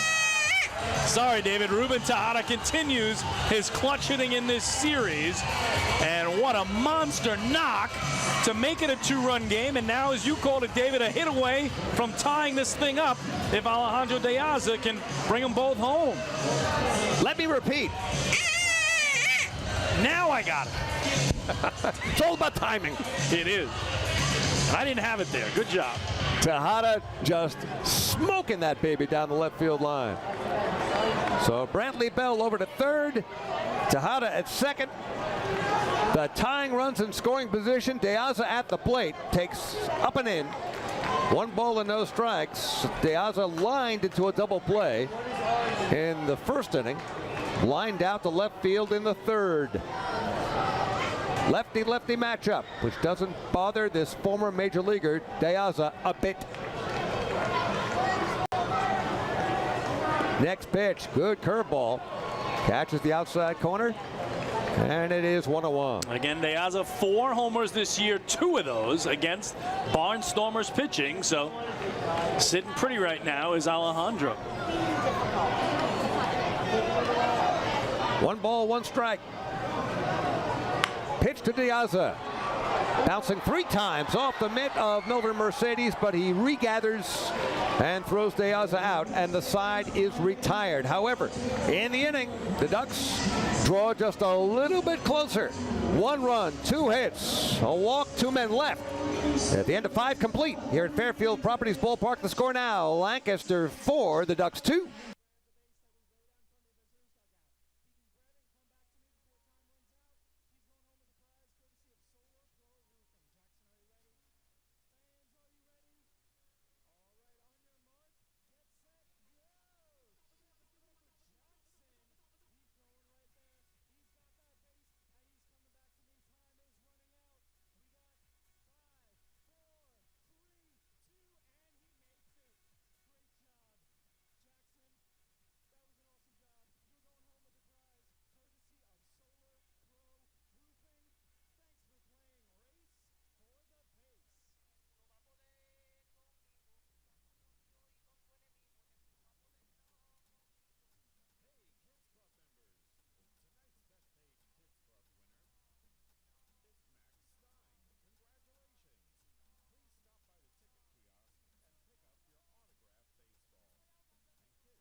Hey fans, this is Robert Stock, and you're watching the Long Island Ducks live on FloBaseball.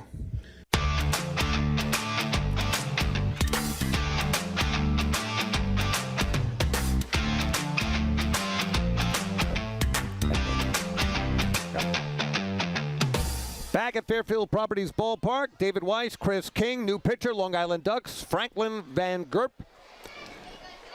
In relief of Yaya Chentoof. In relief of Ian Clarkin, the starter for the Long Island Ducks. It is the top of inning 6. Ducks scoring a run in the bottom of the 5th. It is now 4-2. Van Gerp with a side armor that catches the outside corner off speed. 2 balls and a strike to Joseph Carpenter at the plate, who was 0 for 2. He has struck out and bounced out to third. So the Ducks draw a run closer. Next pitch from Van Gerp. Right down the middle for a strike, and it is now 2-2. It'll be Carpenter, bottom of the order, Anthony Perrone, and back to the top, and Melvin Mercedes for the Barnstormers.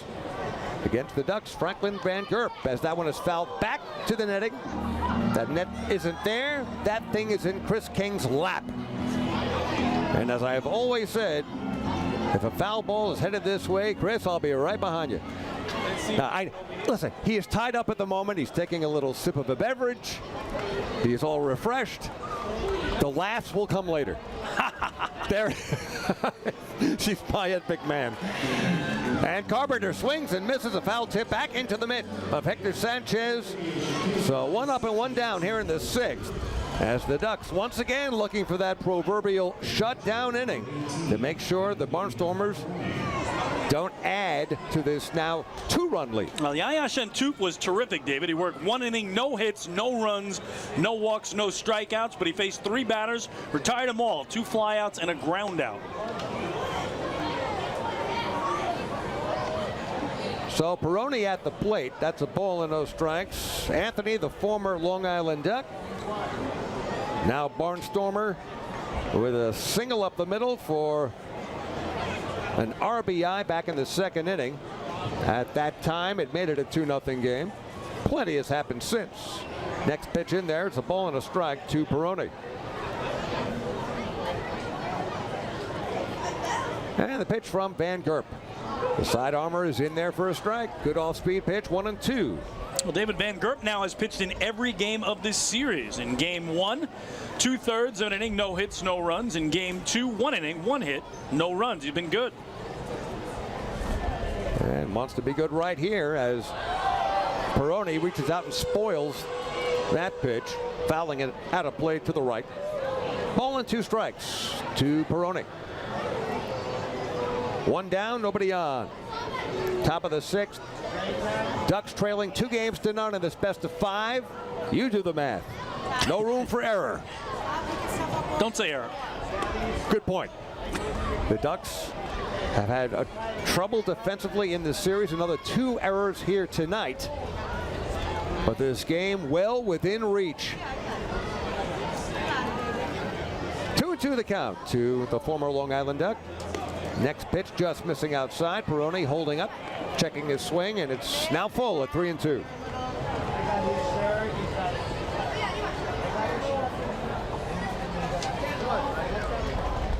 In that bottom of the 5th, with that double, the 2-out double from Ruben Tejada, crowd got energized, and they're energized again with a strikeout. Big swing and a miss from Perrone.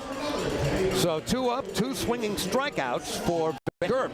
How about the Ducks bullpen right now, David? 5 up, 5 down. Very nice. Exactly what Wally Backman needs coming in from the pen. Ducks pitching now with 7 strikeouts overall. Melvin Mercedes is officially 0 for 2 with a walk. As he takes in there for a strike, 0-1.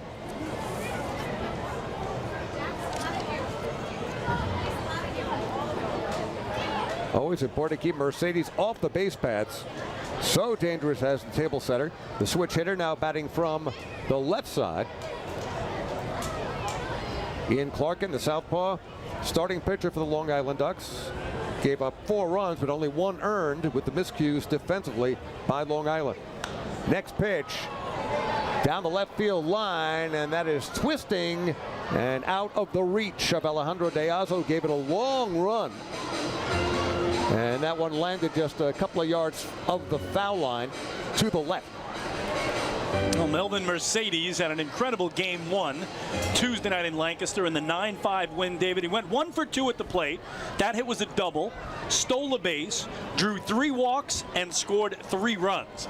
So you want to talk about getting it done at the top of the order. That was the ultimate table setter performance from Melvin Mercedes. Exactly what you want from a leadoff man, and Mercedes all over the stat sheet in game number 1. Such a deep lineup, talented lineup for the Barnstormers. Next pitch way inside. Did it hit Mercedes? Not sure. No, I don't think so. Yeah, but he did a little skip rope to get out of the way. Ended up on his tummy.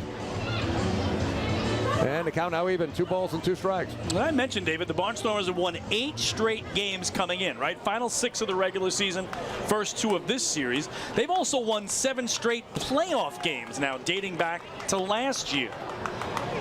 Next pitch, fouled straight back.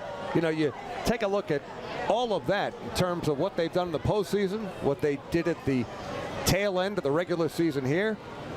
And on behalf of all of Long Island, all right already. No, yeah. Let somebody else come on, take the crown. Give us a break. Next pitch way inside.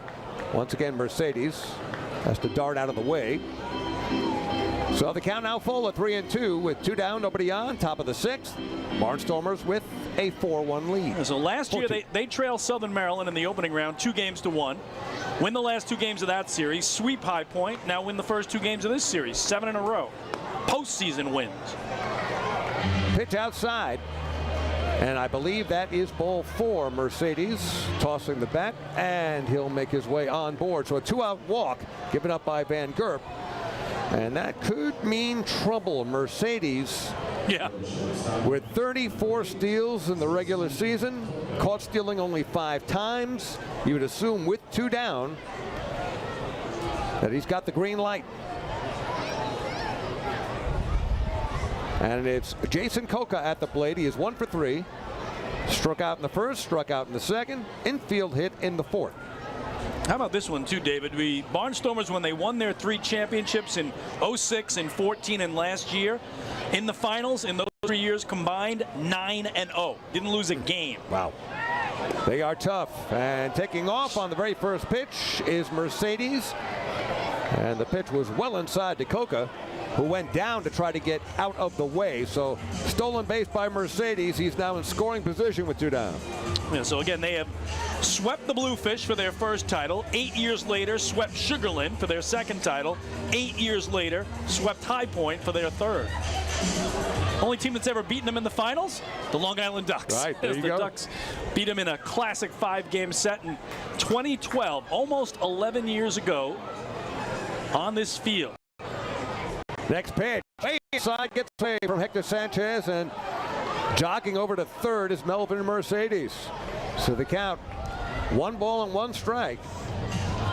And now Mercedes just 90 feet away from putting an important run up on the board for Lancaster. Again, getting it right back, right? The Barnstormers got it right back when the Ducks scored in the second. Ducks scored in the 5th, and we'll talk about trying to manufacture a run out of thin air. A walk, a stolen base, and a wild pitch, and he's on third. So Van Gerp comes set, and the 1-1 is high and away, 2 balls and a strike. This half inning began well enough for Franklin Van Gerp with back-to-back swinging strikeouts of Carpenter and Peroni, but Mercedes with the walk. He steals second, reaches third on a wild pitch, and Coca is still at the plate with a 2-1 count.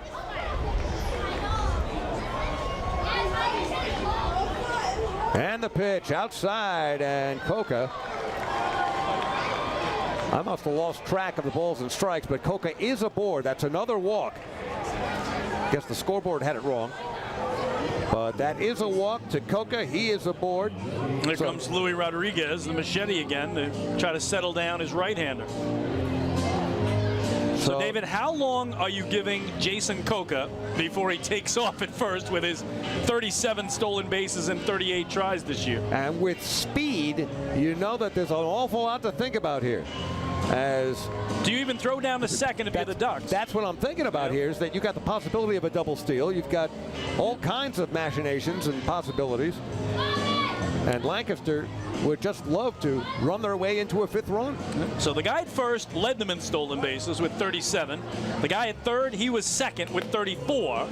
So if the guy at first, Coca, takes off, are you even throwing down the second because you know Melvin Mercedes is going to try to steal home on the back end, right? Yep. And you've got Andretti Cordero, who's no slouch himself, dozen steals, but more to the point, he can bust it down the line and he can beat anything out. How about this? Luis Rodriguez walks off, and now Wally Backman walking out almost at the same time. Maybe just to buy some time, or he's going to have a chat here with home plate umpire Freddie De Jesus. Yeah, not sure what that one was about, but again, the Machete, a catcher, and he had a long conversation with Hector Sanchez about what the Ducks are going to do here. I don't think it's if Jason Coca takes off. I think it's when. Yeah, I think you're absolutely right. The very first pitch. Although right now, Jason Coca, I believe, has gone to the dugout.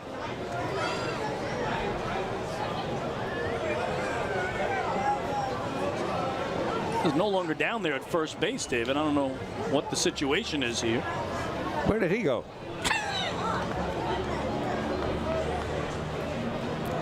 Doesn't happen very often, but we have a missing player. It appeared Coca had walked, but he's no longer there. And there's a ground ball taken on a couple of hops by Van Gerp. The throw across is in time. So we'll figure that out after the fact. But a ground ball out back to the box by Andretti Cordero, and no damage done. There were 2 walks in the inning. We think 2 strikeouts. One thing we know for sure, there were 3 outs, and the inning is over. At the end of 5.5 innings, Lancaster leading the Long Island Ducks 4-2. What?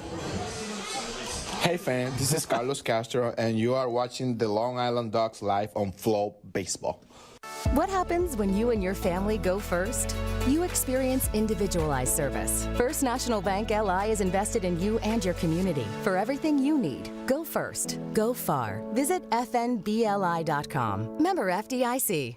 What happens when your business goes first? You get the business partner you need to succeed. With individualized service, First National Bank LI can help you take your business further. Go first. Go far. Visit fnbli.com. Member FDIC. Want an awesome birthday without all the hassle? Book your Kona Ice birthday party with the Ducks today. 2 brand new packages are now available, including our exclusive game room suite. Along with enjoying an exciting Ducks game, your birthday child and his or her friends will have a blast playing video games on Nintendo Switch, Xbox, and PlayStation 4 in their very own private luxury suite.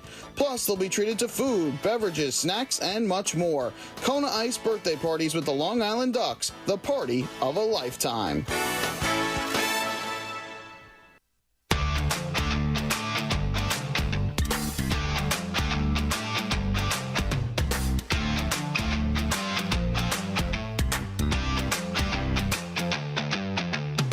We're back at Fairfield Properties Ballpark. David Weiss, Chris King, and yes, we have some things to untangle here, but first and foremost, we have a new pitcher for the Lancaster Barnstormers, and I have to figure out who that is first, and then we got other things to uncover in terms of a mystery.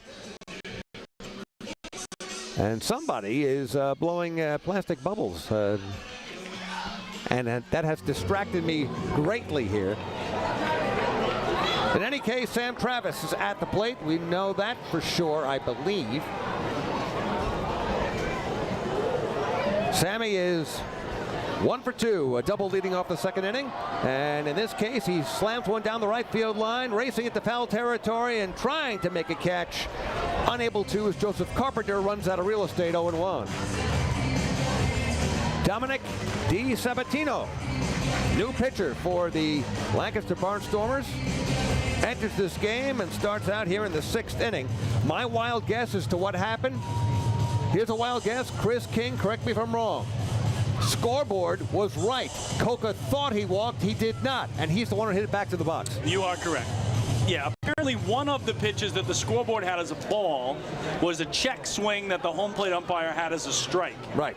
So that is the thing. So Coca went from first back to the plate, and then he hit the comebacker to the hill that retired him and the side. At least I wasn't the only one confused. No. Both Chris King and I thought that a player vanished before our eyes. I walked over to the other side of the press box to find out, and who else was there? Dave Collins, the Barnstormers broadcaster, because he couldn't figure it out either. So, okay, all three of us were full. That's good. Yeah, that was almost like a magic trick. How can a guy be at first, suddenly not be at first, but still be 2 out? He disappeared. He did. Travis at the plate, takes outside. So I believe the count is now, I thought it was full, or at least 2-2. I am this close to giving up. It's been a long. Don't do it, David. I won't. 1-2 pitch downstairs. Now it's 2 balls and 2 strikes. Travis leading off here in the bottom of the 6th. The Ducks trail by 2. It is 4-2 in a game in which they face elimination, trailing 2-0 in this best-of-5 against the defending champion Barnstormers. Pitch to Travis, a swing and a miss. Good fastball from Steve Sabatini, and there's 1 down. For the Ducks, they have struck out just 3 times in this game, make that 4. First strikeout from Dominic D. Sabatino, a native of Delaware. Right-hander now facing the Ducks' most valuable player as voted by the fans. Alex Dickerson is 0-2 tonight, a fly out and a strikeout. First pitch is up high, 1 ball, no strikes. Ducks just dearly like to get anybody on and bring the tying run to the plate. Bloop and a blast, David. That's all that's necessary to tie this baby up. Di Sabatino's pitch on the way. Kind of a slingshot delivery and fouled straight back by Dickerson. 1-1. All right, final line on lefty starter Brady Tedesco. 5 innings, 4 hits, 2 runs, both earned, 3 walks, 3 strikeouts. A good outing for Tedesco. That's a quality start. Pitch to Dickerson is up high. Now 2 balls and a strike. He threw 87 pitches, 48 strikes, 39 balls. Manager Ross Peoples could not ask for much more than that. And he leaves with a 4-2 lead for the Barnstormers. Pitch to Dickerson, swing and a miss. A good fastball with some movement. And the count is 2-2. First time we've seen Di Sabatino in this series. In the regular season, David, 17 starts, 6 relief appearances, so very versatile for the Stormers. Valuable piece to the Lancaster puzzle. As Dickerson fouls it out of play to the left, count remains 2-2.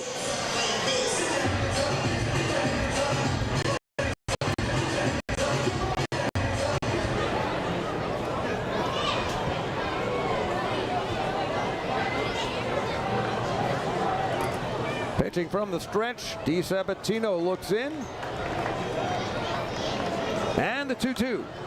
Sliced foul left side again as Alex stays alive. It's 2-2. Each team only 4 hits in this game as we play in the bottom of the 6th. So again, we told you we expected a pitcher's duel. Tedesco, those 2 runs allowed, and for the Ducks, Ian Clarkin, only 1 earned run, but 4 runs total because of, again, the shoddy defense for Long Island with a couple of more errors. And the 2-2 pitch on the way to Dickerson is hit a long way. Right field, Joseph Carpenter going back short of the warning track. Now comes in. Bit of a breeze coming in from right field. And Dickerson is retired on that flyout. Hit it high, just not quite far enough. On any other night, wind blowing out, that thing is going to sail out of here. Now, you want to talk about circling under it. Joseph Carpenter literally made a full circle. Started back, came back around toward the near side of the field or the right field line, and then ended up underneath it. So good job by him of staying with it. And Carlos Castro will try to keep the inning alive for the flock. Castro in the series is 4 for 9. 0 for 2 tonight. He has struck out, hit into a 6-4-3 double play in the 4th. Ducks got their leadoff man aboard in the fourth by way of an error, though, Sam Travis, but doubled up, and so ended that mini threat. No strikes to Castro at the plate. 2 out, nobody on. Ducks trailing 4-2. Bottom of inning number 6. And that slingshot fastball from DiSabatino in there for a strike. It's 1-1. Joe DiCarlo waiting on deck.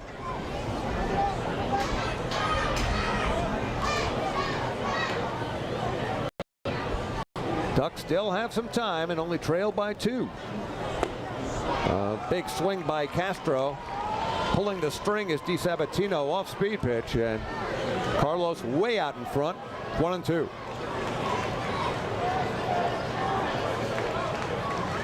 More or less being played straight away, infield and outfield. Pitch to Castro, hack that goes off the netting on top of the Lancaster dugout, so the count remains 1-2. One big difference between these two rosters, David, the Ducks and Barnstormers, and the amount of former major leaguers. Lancaster has 3, the Ducks have 13. Yeah, a lot of major league experience. Yeah. A lot of players who've been up at the show for Long Island, and that experience counts. 1-2 pitch on the way, and that's a call, strike 3.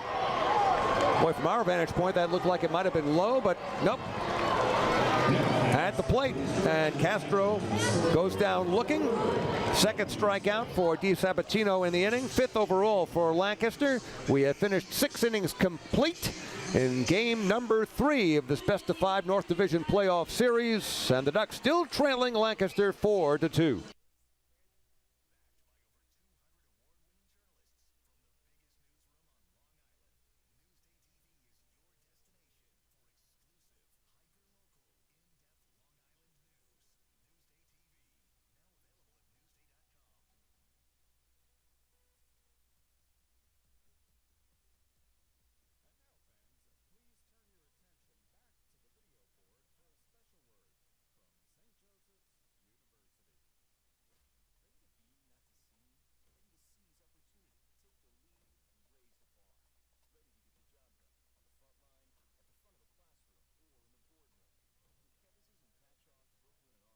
Hey fans, this is Kevin Quackenbush, and you're watching the Long Island Ducks live on FloBaseball.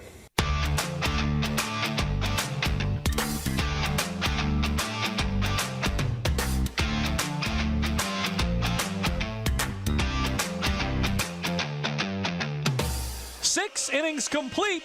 Here's who's on the hill.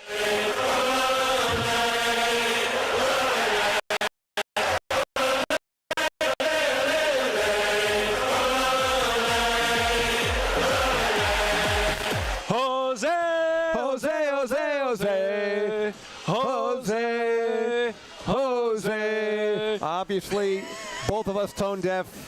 We apologize to the windshields across Long Island. The pitcher's so nice, they named him twice. Jose squared. It's Jose, the left-hander for Long Island. We love it. He's got his own intro music. There's none better.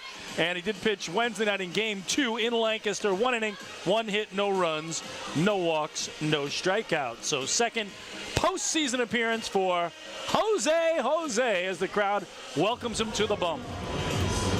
Chris, if nothing else, the Long Island Ducks lead the league in great bullpen names. Chantouf, Van Gerp, Jose. How about your buddy Kevin in Bush? Exactly. How could you leave him out? Of course. There you go. So it's Andretti Cordero leading off for the Barnstormers here in inning number 7.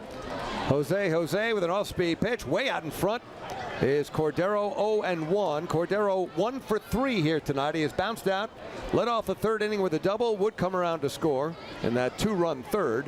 Also struck out in the 4th.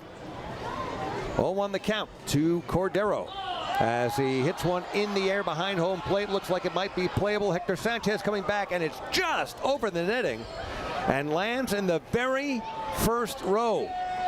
Actually, it bounced to the 2nd row. As we said, everything's in play here at Fairfield Properties Ballpark. Even if you're behind the netting way up front, you could end up with a souvenir, as a young man just did. So Franklin Van Gerp goes 1 inning, no hits, no runs, 1 walk, 2 strikeouts before giving way to Mr. Jose. Chantouf and Van Gerp, very good quality relief appearances here, keeping the Ducks within reach. 0-2 the count. And the pitch to Cordero in there, call strike 3, and Cordero not happy at all. A displeased Cordero retreats from the batter's box as Freddie De Jesus rung him up, 1 down.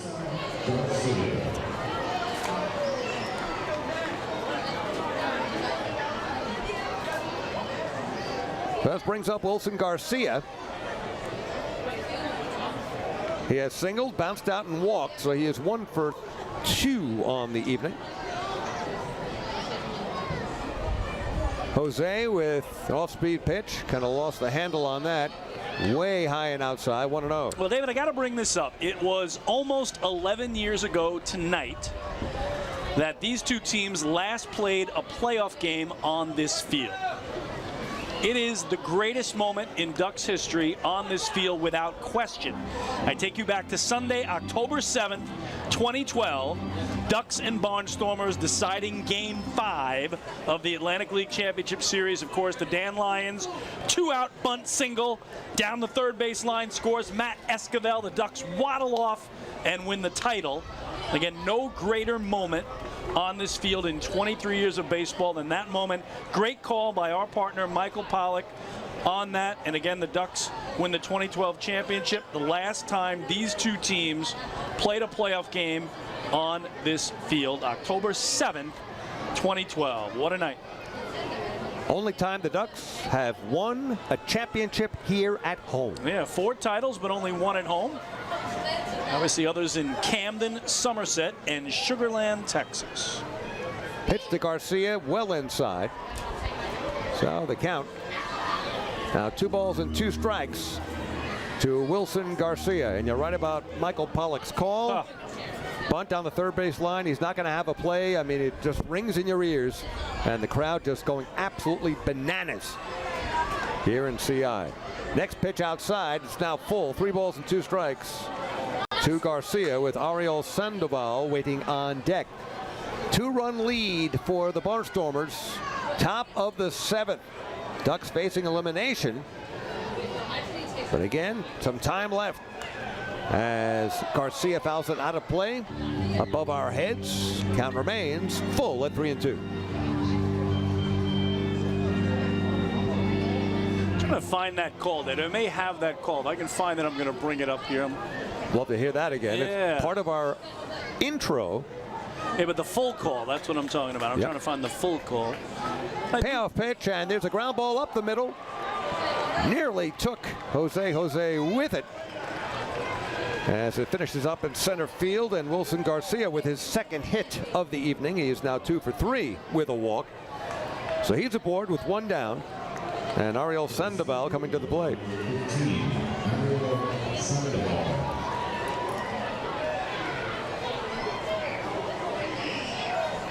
So in the Ducks bullpen, Yaya Chantouf into his job. And with nobody out and a man on.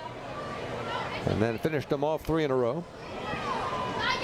Followed by Van Gerp, Franklin Van Gerp. Retiring Lancaster. Only giving up a walk along the way in the 6th. And here in the 7th, a base hit off the bat of Wilson Garcia. But Jose trying to finish off the Barnstormers in the 7th as the Ducks well within reach, trailing by 2, 4-2.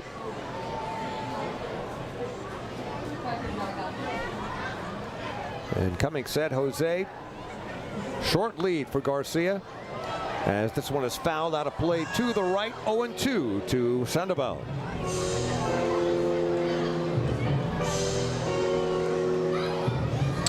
A very long version of that call. I'm looking for the shorter version. I have about a 2-minute version, which I don't think we can get to. I'm looking for about the 10-second version, but we may get to it here between innings.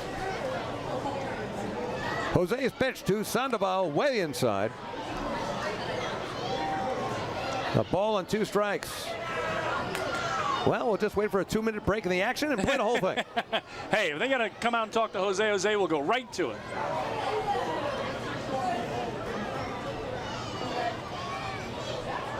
Once again, a very short lead at first base for Wilson Garcia. Jose's pitch off speed, fouled out of play. To our right, over everything. And the count remains a ball and 2 strikes.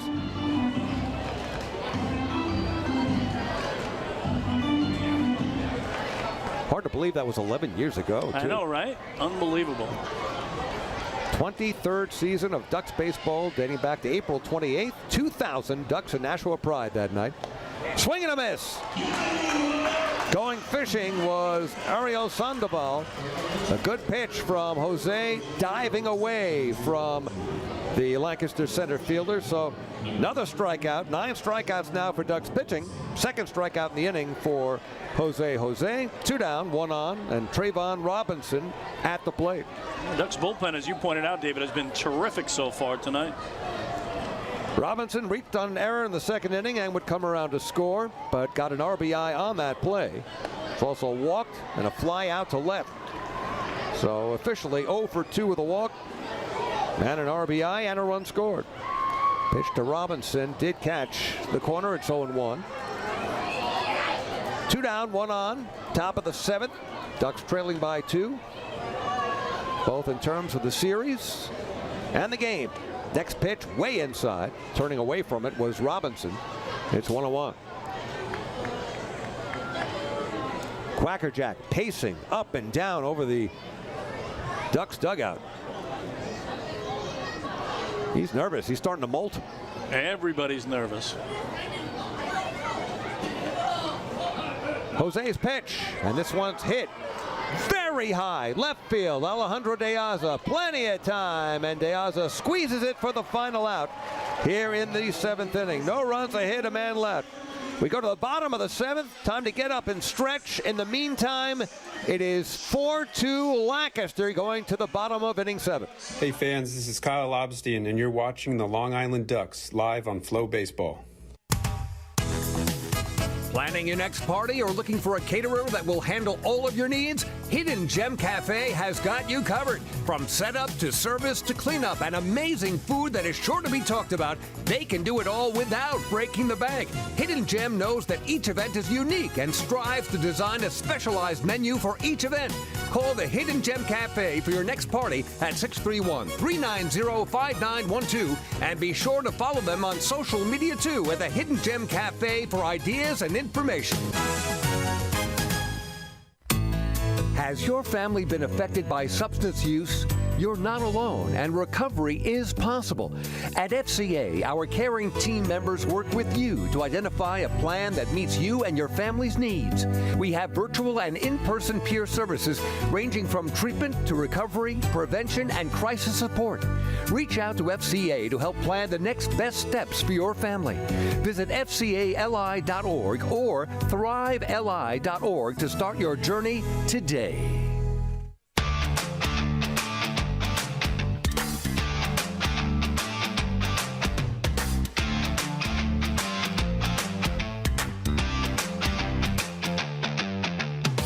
All right, here you go to the archives. Last playoff meeting between these two teams on this field nearly 11 years ago. Now with the count of 2-0, let's see what Lyons does here. Will he take another pitch or will he swing away? Esquivel leads at third with 2 out. The 2-0 upcoming from Josh Dew. Pitch on the way, and Lyons bunts up the third baseline. Esquivel charging in. They're not going to have a play, and the Ducks are the champions of the Atlantic League here in 2012. A bunt single down the left field line for Dan Lyons, and the Long Island Ducks, for the second time in franchise history, are the champions of the Atlantic League. Dan Lyons, who threw it away in the ninth to tie the game, wins it with a bunt single up the third base line, and there is a mob scene of Long Island Ducks in right center field. They are the Atlantic League champions of 2012. How about that? What a great highlight. Chris King, thanks so much for dialing that up. That is the longer version of a great call from Michael Pollack. It was the bunt heard around Long Island. And a broken bat, little flare taken by the pitcher. DiSabatino off the bat of Joe DiCarlo, leading off here in the bottom of the 7th. DiCarlo with an unusual pop-up infield single that fell just short of the pitcher's mound with everybody just looking at it, and that drove in a run back in the 2nd inning. Also a fly out to left, so he is now 1 for 3 after a little pop out to the pitcher. Brantley Bell now at the plate, 1 for 2. Ducks trying to get somebody on, bring the tying run to the plate as Bell takes a strike. 1-1. You know what's a great part about that call, too, by Michael Pollock there, David, that fans forget? He references the fact that Dan Lyons literally went from the GOAT to the hero, and I'll explain in just a minute. Yep, an error in the top of that frame. There's a strike. Fastball, it's 0-2. Yeah, Ducks took a 4-2 lead into the 9th. Lancaster scored to make it 4-3, and then a Dan Lyons throwing error allowed them to tie it. So if Lyons doesn't have that error, Ducks win it, never having the bat in the bottom of the 9th. And again, the greatest moment in Ducks history never occurs if Dan Lyons simply throws out the runner at first base. Amazing, right? From GOAT, before GOAT was GOAT, what it is now, to actual GOAT, what it is now, right? Great memory for all of us who were there, and for Dan Lyons, of course. Shorty just celebrated a birthday a little while back, did he? So if you're listening or watching, Shorty, we're thinking of you here tonight, and an incredible evening almost 11 years ago. Last playoff meeting here between these squads. Wonderful Long Island Duck, great family too. And there's a foul left field line. Dan Lyons also is the subject of my favorite home run call of all time. Chris King started the call, then sat back and let me take. It was Lyons and homers and ribbies oh my, and I went into my Wizard of Oz motif. Tag team. That was a great call, if I say so myself. That's fouled out of play to the right side. It's 2 balls and 2 strikes to Brantley Bell. Hector Sanchez, Ducks catcher, waiting on deck, and then back to the top of the order. Again, the Ducks need to get somebody on, anybody on, to bring the tying run to the plate. And the 2-2, a swing and a miss, and he is retired, 2 down. Well, David, Ducks just running out of outs right now. They only have 7 remaining, and they still trail by a pair. And again, the Ducks must win this game to force a Game 4 tomorrow night, a Lancaster victory, and the Barnstormers are headed to the Atlantic League Championship Series. Long Island season would come to an end. Barnstormers do not want to give the Ducks any momentum at all. They would love to finish off the Ducks tonight and then wait to see what happens with Gastonia and High Point, who split their first 2 games. Foul ball out of play by Hector Sanchez to the left. He is 0 for 2. Hector bouncing out and popping up. And the Barnstormers bullpen, David, in the first 2 games of this series, 7 2/3 innings of work, 1 earned run. That is it. And you look at what DiSabatino has done tonight: 5 up, 5 down, 3 strikeouts. And something is cooking on the mound. You can see umpires are out there. Looks like home plate umpire Freddie DeJesus, and his right arm is pressed close to his body. And trying to see on that replay, did he, you know what, he did. Yep. It was the swing of the bat, I believe, that got him. Yep, nicked him. And a quick check from the trainer. He appears to be okay. And Freddie, the longtime Atlantic League veteran.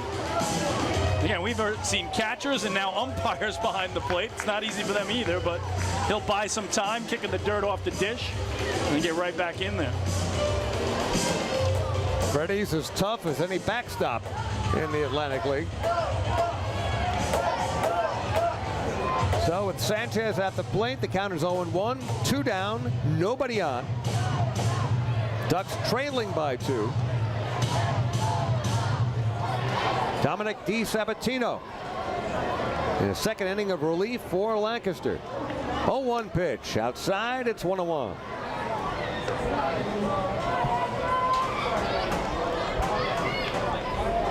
The first 1,500 fans were given really nice T-shirts on the way in. I think it's actually $14.99. Hey, is it $14.99? I believe it is, because you're holding one in your hand. Well, I was a fan. It counted. I don't want to. I shouldn't have revealed that information. Very clever. Very I threw clever. you under the bus. Very clever by the Kinger. This will be my last game, obviously. Summer days and double plays. Long Island Ducks. Nice shirt. You know what? I think a fan actually gave that to you, didn't he? I found this. It was just sitting there. No, and I think a longtime fan who loves your work for 23 years on the broadcast walked up and gave you his shirt. I think that's how it happened. I think that's how it went down. Okay. I'll buy that. 3 balls and a strike to Sanchez. He'd love to get on as he slices one off left side and out of play. So the count is full of 3-2. Boog Powell is waiting on deck, and Boog has walked 3 times in this game. All those walks from starter Brady Tedesco. But in order to get to Boog, Hector's got to find his way on. Ducks trailing by 2. Bottom of the 7th.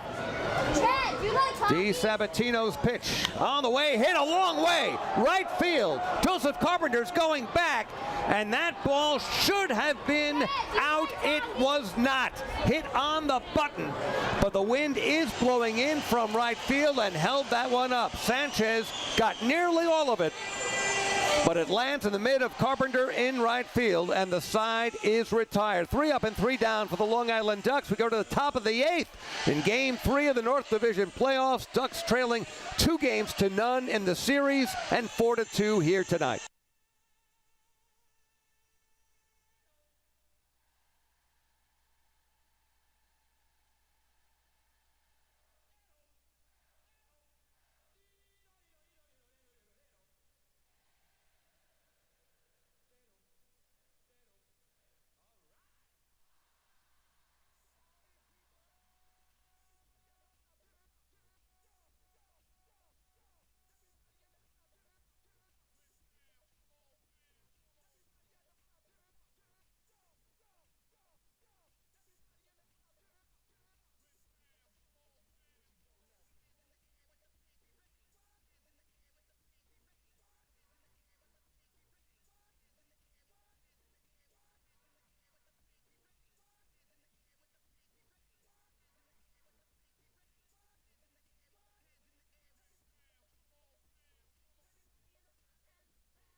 Hey fans, this is pitcher Tom Hackemer, and you're watching the Long Island Ducks live on FloBaseball.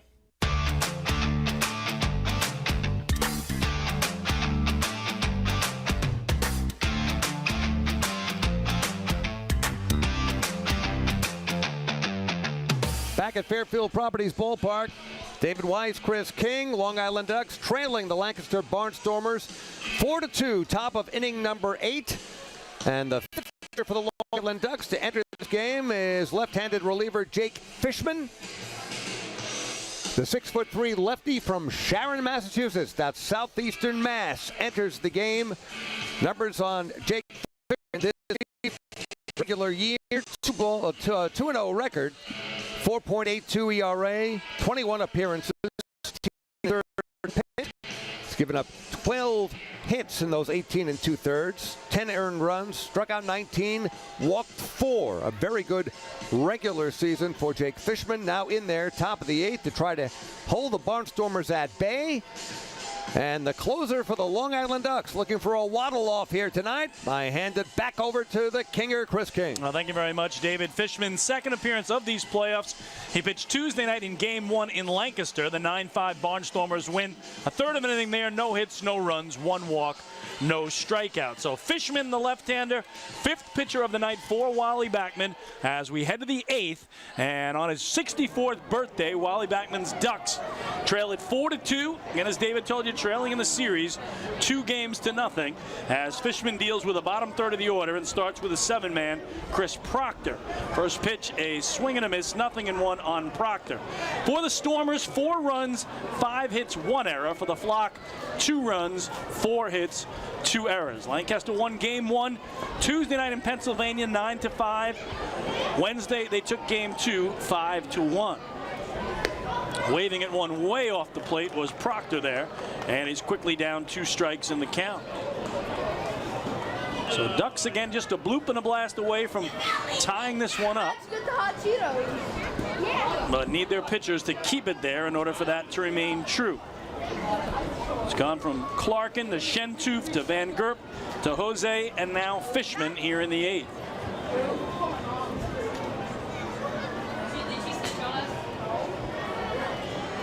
Oh, another swing and a miss. So good morning, good afternoon, and good night on 3 pitches. Fishman fans Proctor and make it double-digit strikeouts now for the Ducks staff tonight. That's 10. Yeah, the lefty-lefty matchup there, and Fishman, who's pitching from the first base side of the rubber, and comes across almost diagonally on any left-handed hitter, and Proctor had no chance. So we'll see what the 8-man Joseph Carpenter can do here. He is 0 for 3 with a ground out sandwiched in between a pair of strikeouts. Fishman's pitch right in there for strike 1. So 4 pitches, 4 strikes from the southpaw thus far.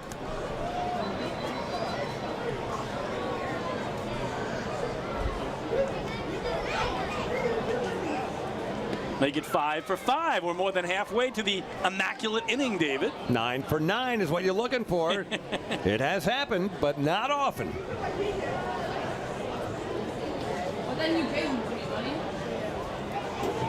Actually, we got Sean Dunston Jr. here, so broadcaster error. I knew there was a problem when a lefty was up because Proctor was the only lefty in the starting lineup. So for Joseph Carpenter here, it is Dunston Jr. batting. Came in defensively in the 6th inning. So we saw him come in as the pinch runner back in the 2nd and score a run. Now getting a crack at the plate. And he slashes this one foul. On the count 1 and 2, I believe he may have broken his bat as well. So Dunston Jr. is at the plate here. Pinch ran in game 1, did not have an out bat. 1 for 4 in game 2 with a pair of strikeouts.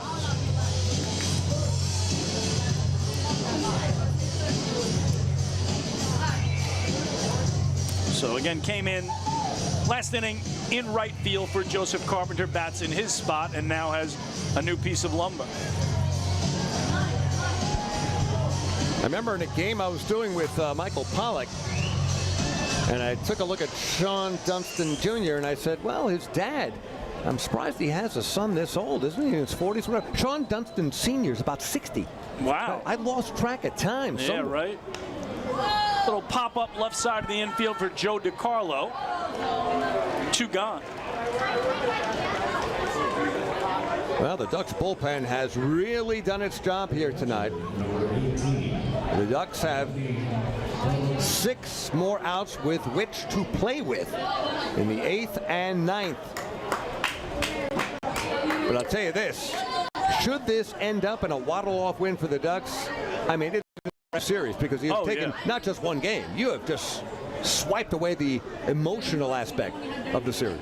There's Anthony Peroni taking inside for ball 1. The former Duck and RBI single back in the 2nd. Since that ground out to short and strikeout swinging, he's 1 for 3. Fishman from the middle of the rubber spreads those legs apart. Delivers, and there's a strike to even it up. Again, Peroni spent 2021 and 2022 with the Barnstormers, winning the championship last year with Lancaster. Started this year with the Ducks and told you he struggled mightily. Was released by Long Island, so Barnstormers said, why not? Let's grab him back again. And he's done a nice job as the backup catcher. To Jack Conley, who played in each of the first 2 games of this series, gets tonight off. Count 1 and 2 on the 9-hitter. Peroni. Oh boy, nasty backdoor stuff, but just didn't get the call. Count 2 and 2. For any knucklehead who says a curveball is an optical illusion, I present Exhibit A. Oh my goodness. That was a curveball. That thing moved. Incredible. 2-2. Comes in on the hands this time, and another foul ball off Hector Sanchez, who will just hobble it off and hang in there. Oh, what a night for Hector. He has been through the ringer behind home plate. But I'm telling you, would have to lasso him and drag him off the field to get him to leave a game. No doubt. And he's the one tapping Peroni here on the backside saying, hey, no problem, it happens. And again, fellow catcher to fellow catcher right here. They understand, David. They each understand what the other is dealing with right now. That is a fraternity of pain. Yes, that's a good way to put it. That is a good way to put it. Top of the 8th, Lancaster with a 4-2 lead. Barnstormers trying to sweep away the Ducks and then await the winner of the South Division Championship Series, which for a second straight year is the two teams from North Carolina, Gastonia Honey Hunters and the High Point Rockers, who came into tonight even at 1 game apiece in that series, as that one's grounded foul. First 2 games were in Gastonia. High Point took game 1, 3-1 in 10 innings. Gastonia won game 2, 5-2. And last look, they were piling up the runs. Let me get an update here. Yeah, I believe 9 runs had been scored after 9-8. 9-8. 9-8 Gastonia in the 7th. Wow. My goodness. Another tapper down. Good battle here by Peroni. Fouling away some nasty stuff from Jake Fishman. He's such a big, lanky lefty, David. When he drops down like that, that pitch is coming in from first base. It is. Almost, as we said, almost diagonally across home plate. So left-handers will have trouble, but the righties can't pick up that release point either. 2-2.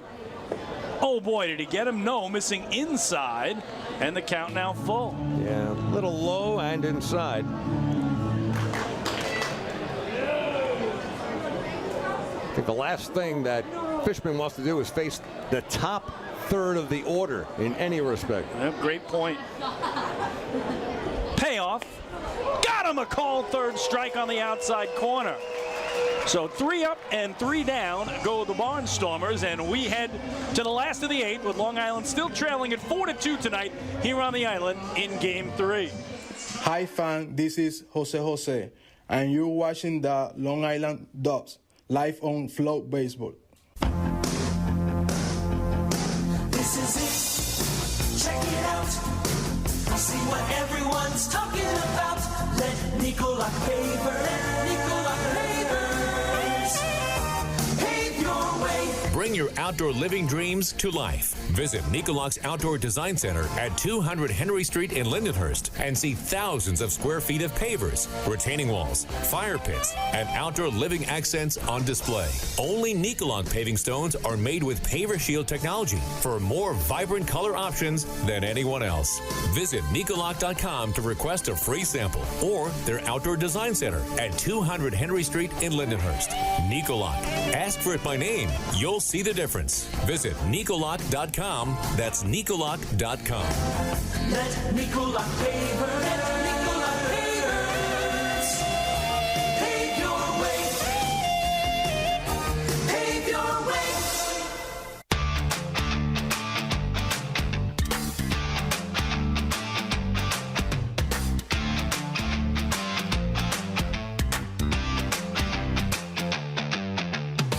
We're back at Fairfield Properties Ballpark. David Weiss, Chris King, Kinger, Long Island Ducks trailing the Lancaster Barnstormers 4-2, going to the bottom of the 8th. And new pitcher for Lancaster, their 3rd pitcher overall, Ofridi Gomez, the 6'3" righty from Pueblo Viejo, Dominican Republic. The right-hander to face the top third of the Long Island Ducks lineup, scheduled to hit. Boog Powell, Ruben Tejada, and Alejandro De Aza. The Ducks still trailing by 2 runs. The bullpen here tonight. The Ducks have been pitching a shutout ever since the 6th inning. So we'll see what happens as we go to the bottom of the 8th with the Barnstormers leading by 2. Yeah, Ducks bullpen tonight, David. 4 innings of work, 1 hit allowed. That's it. No runs. And Gomez, who has appeared in each of the first 2 games of the series to deal with Boog Powell at the top of the order, who's walked 3 times tonight, and he fouls that one away. So Gomez in game 1, Tuesday night in Lancaster, went 1 inning, 2 hits, run, a walk and 2 strikeouts, and then a night later in game 2, 1 inning, no hits, no runs, a walk and 2 strikeouts. So third time in as many games, the Ducks see the right-hander, Ofridi Gomez. We'll see if Boo can get aboard for a 4th time here. He's at 1-1 in the count. Oh boy, almost hit him. Jackknifed out of the way there, but avoided contact. 2 balls and a strike.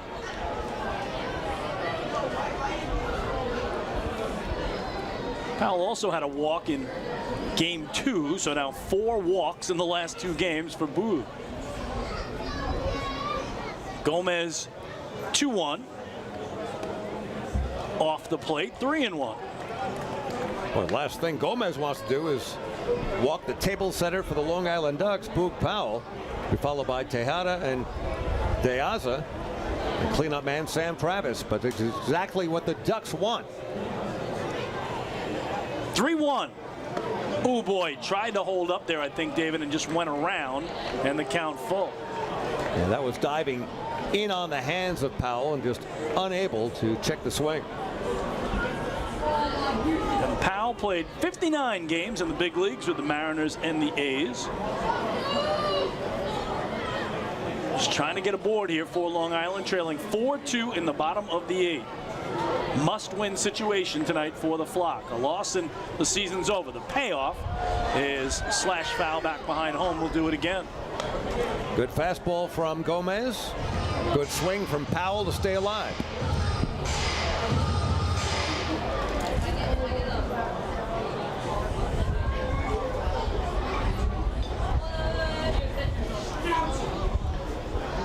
Three-two once more. And that a called third strike. Boog doesn't like it at all, but he's rung up, 1 gone. 7 strikeouts registered by Lancaster pitching here tonight.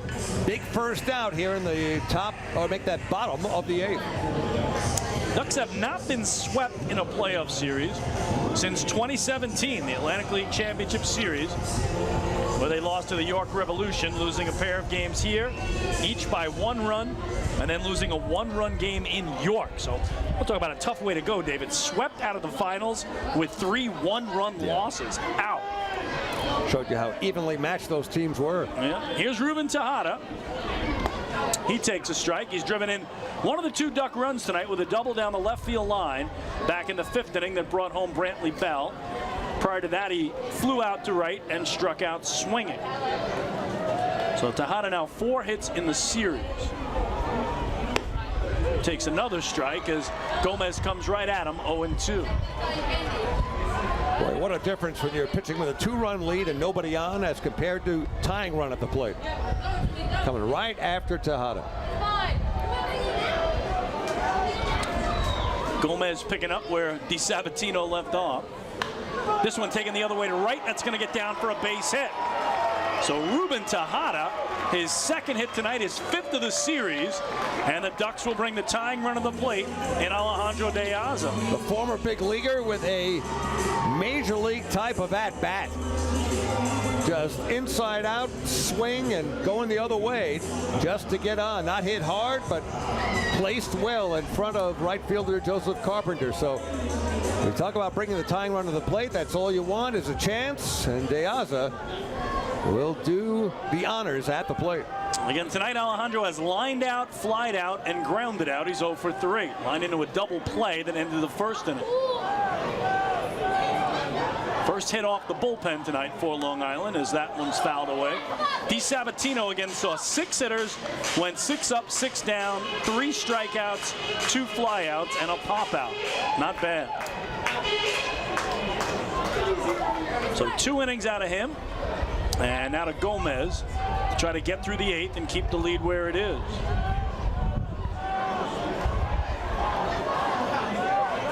Oh, 1 is inside. You may be able to hear that wind in our shotgun microphone picking up quite a bit. And the problem right now, David, for De Aza, it's blowing straight in from right. Yeah, we saw that with Hector Sanchez and that fly ball that we thought off the bat was going to go, but the wind held it up. That was back in the 7th. 1-1 the count on the Ducks left fielder. Slashes it away, foul up high on the third base side for strike 2.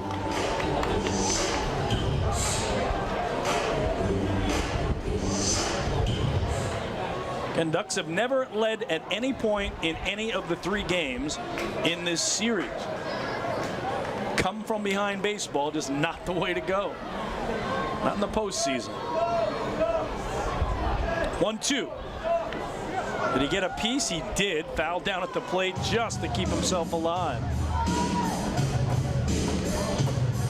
Got Sam Travis on deck, though, the guy who led the team in RBIs this year with 92. So just avoid a double play here, and you get a chance to have Travis swing as the tying run at the dish. Short lead for Tejada. And then the 1-2. Bouncing ball towards second. Mercedes shoveled to short for 1. Coca on to first, not in time. So De Aza legs it out, and indeed Sam Travis the tying run at home. Yeah, that was nicked off the glove of Ofridi Gomez, the pitcher.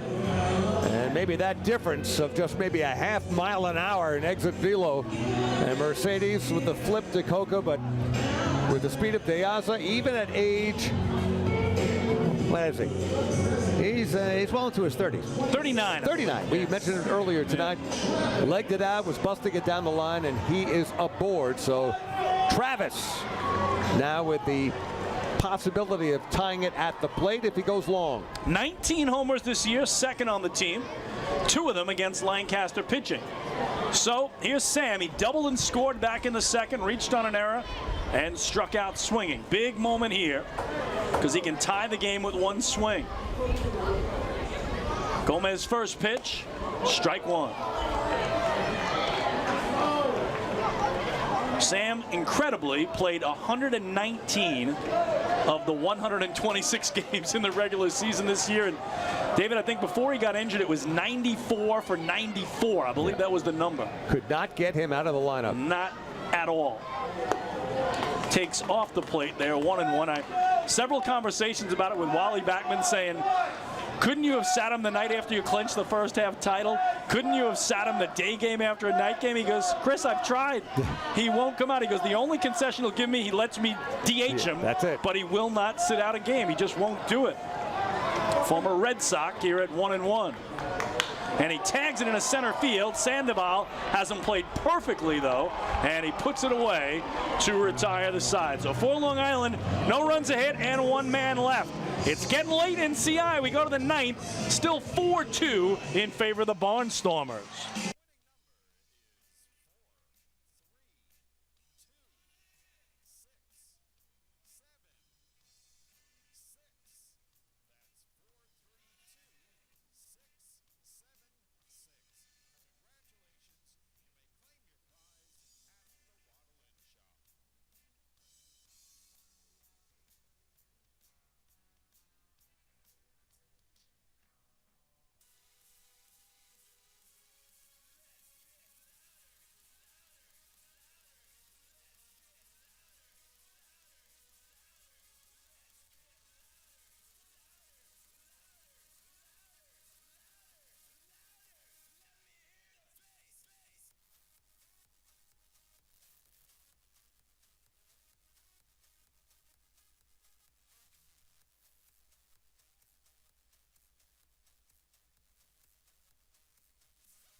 Hey fans, this is pitcher Jake Fishman, and you're watching the Long Island Ducks live on FloBaseball.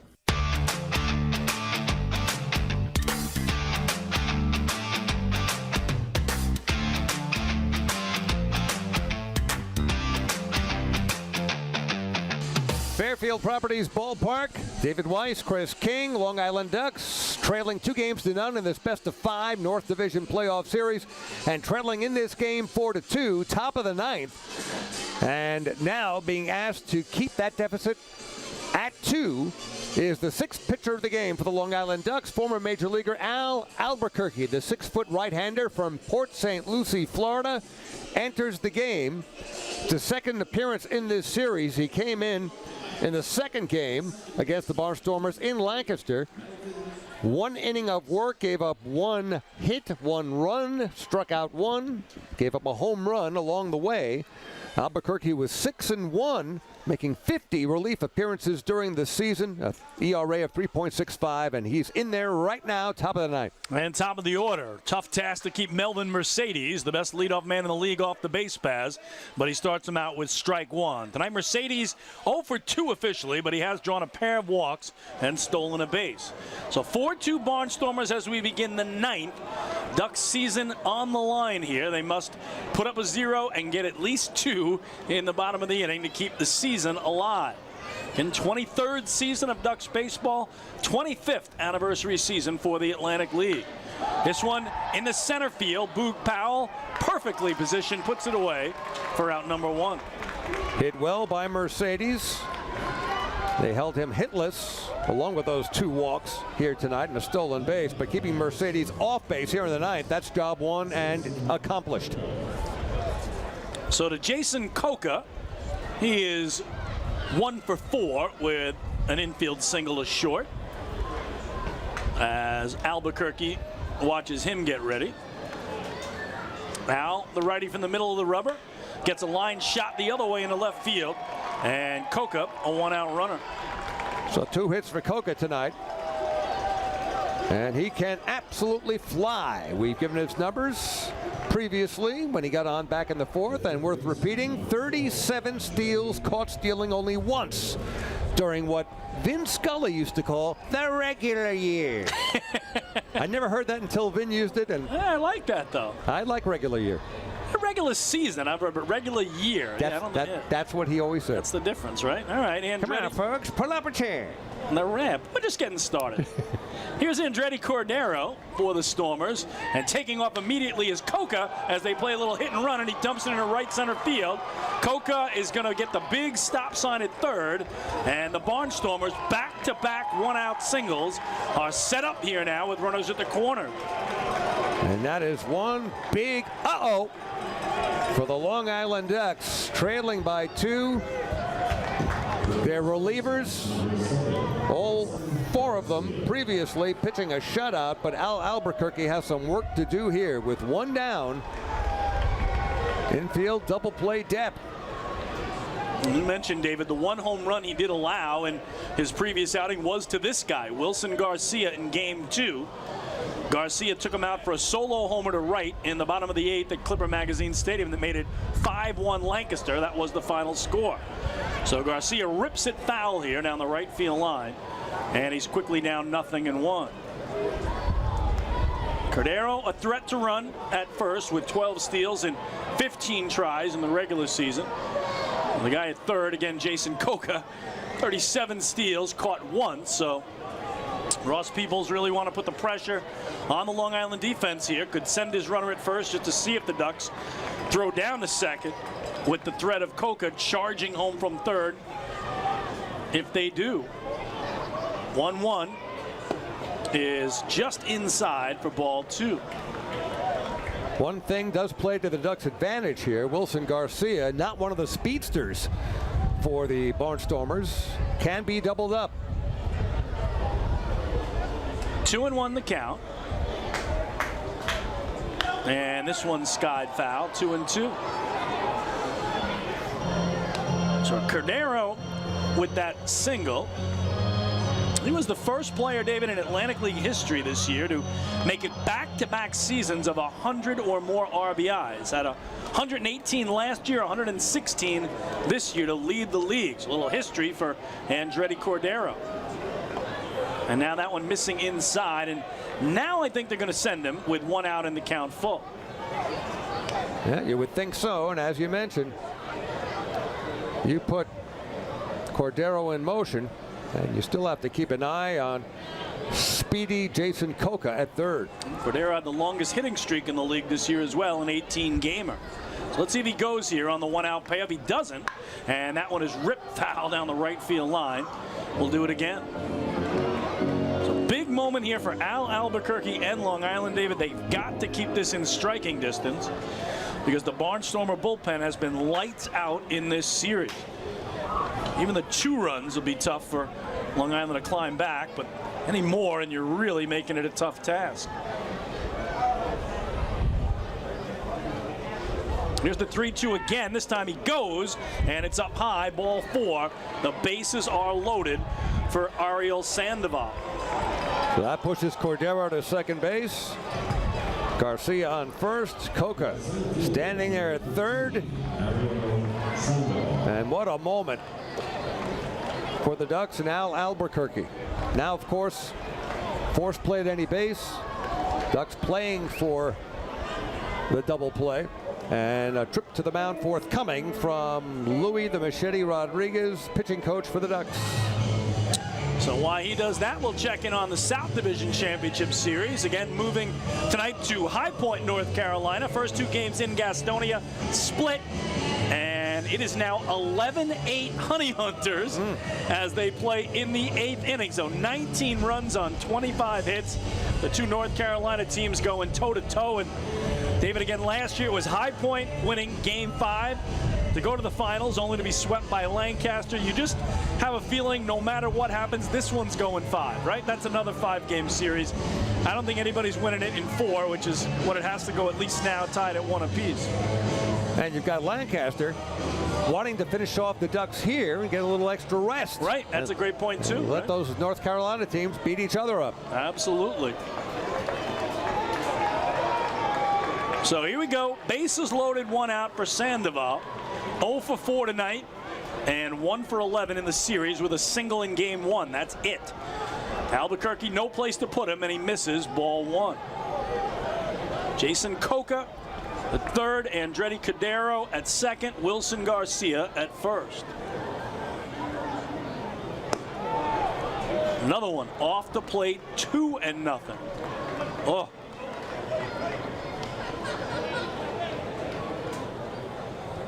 Does he take here, David? He should, but will he? We'll find out. Maybe he thinks, hey, he's got to throw me a strike here. This is the one he goes after. Let's see. Oh, he checked his swing. They appealed to first. Buzz Albert, the crew chief there, says he didn't go, much to the dismay of Duck fans, and it's now 3-0, and certainly not swinging here. Yeah. Boy, I thought there was a foul tip on that one, but nobody arguing the point. Yeah, it did have a little bit of a sound to it, right?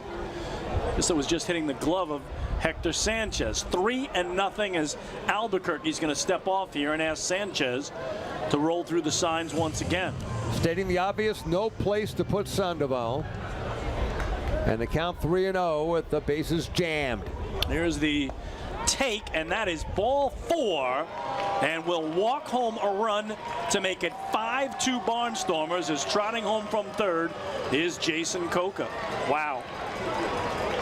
That is a big, big run allowed by Al Albuquerque and the Long Island Ducks, and that will do it.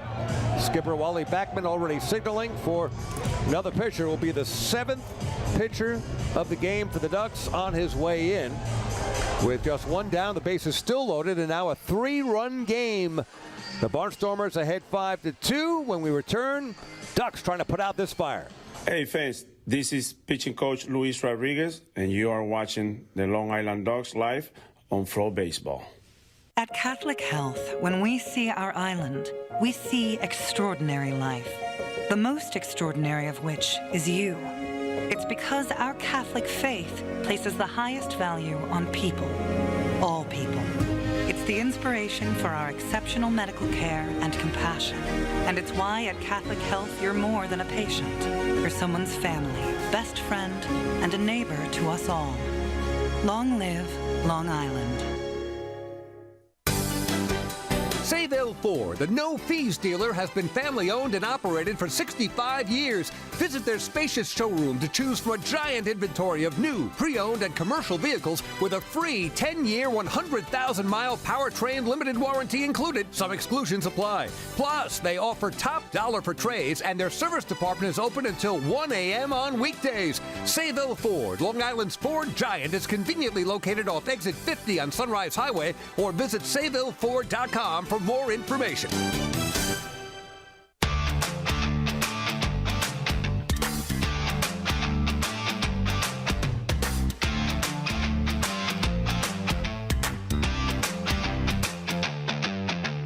Top of inning number 9, the Ducks now trailing the Lancaster Barnstormers 5-2, 1 run already in.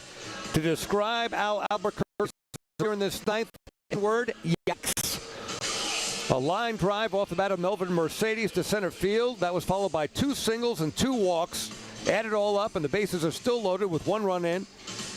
And Trayvon Robinson about to come up. New pitcher for the Ducks. 7th pitcher overall for Long Island in this game is the 6'3" right-hander from Miami, Florida, Jimmy Yacobonis, making his first appearance in the series. 4 appearances in the regular season.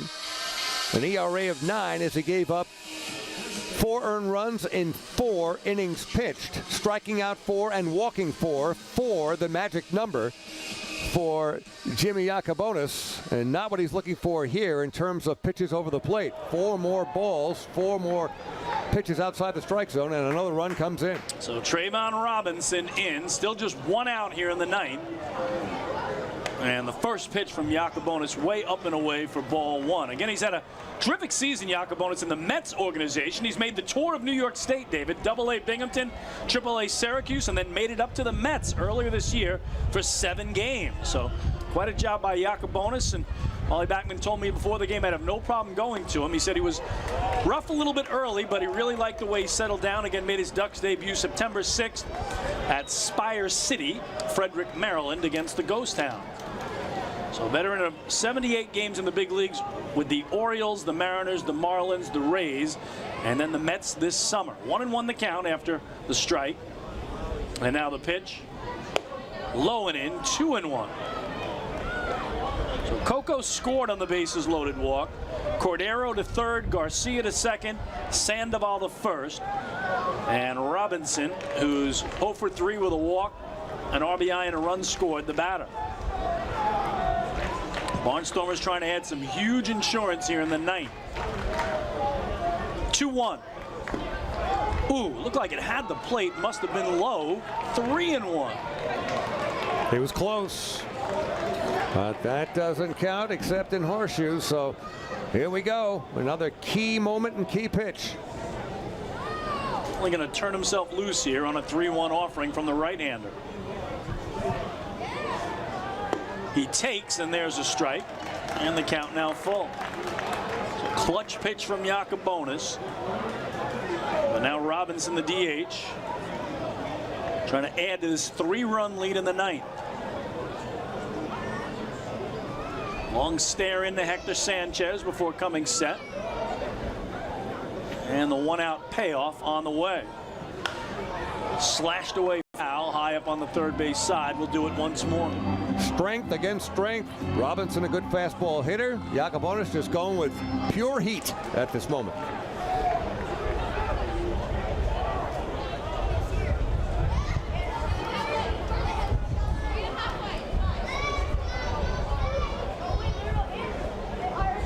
Here's the 3-2 once more.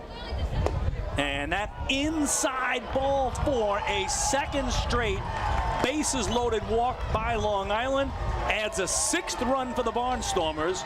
It's now 6-2 Lancaster here in the 9th. 7 walks by Ducks pitching. As you saw from the center field camera moments ago, that did not miss by much. Doing his best to drag that back to the strike zone was Hector Sanchez. I thought it might have caught the black, but not to be. So largest lead of the night now for the Stormers at 4 runs. And here is Chris Proctor, who has driven in a run with a ground out, been hit by a pitch, grounded out again and then struck out swinging. The wheels coming off for Long Island here at the worst possible time in the ninth. And Yakubonis can't find the plate. It's 2-0. So Lancaster 2 in the second, 2 in the third. The Ducks held them off the board all the way through to the ninth inning, where they've put up 2 more and continue to try to add to what's a 4-run advantage.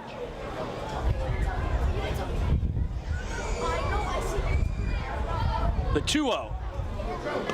Low and inside, 3-0. So this inning started out with a Mercedes flyout, a pair of singles, and now 3 consecutive walks. And Yakubonis behind 3-0.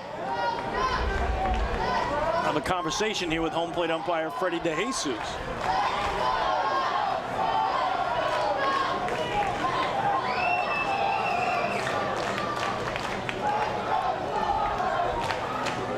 Everybody resets. Again, still just 1 out. Yakubonis wants a hard ground ball at a middle infielder, turn 2, get to the dugout.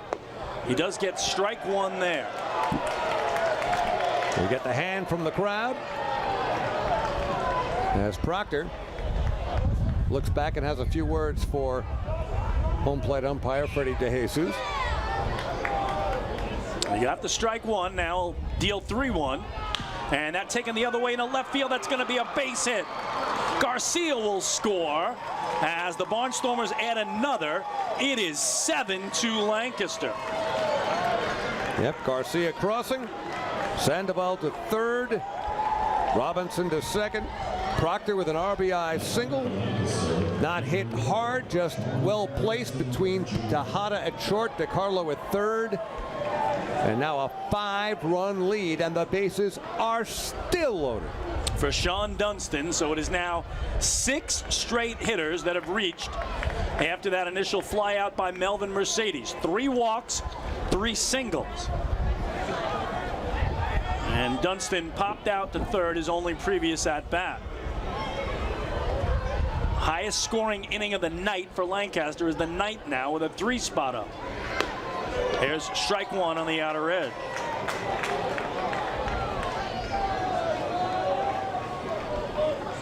(7-2) Barnstormers, a 5-run lead, and a lot of the faithful flock sticking around. Some are heading toward the exits. 0-1. Inside, a ball and a strike.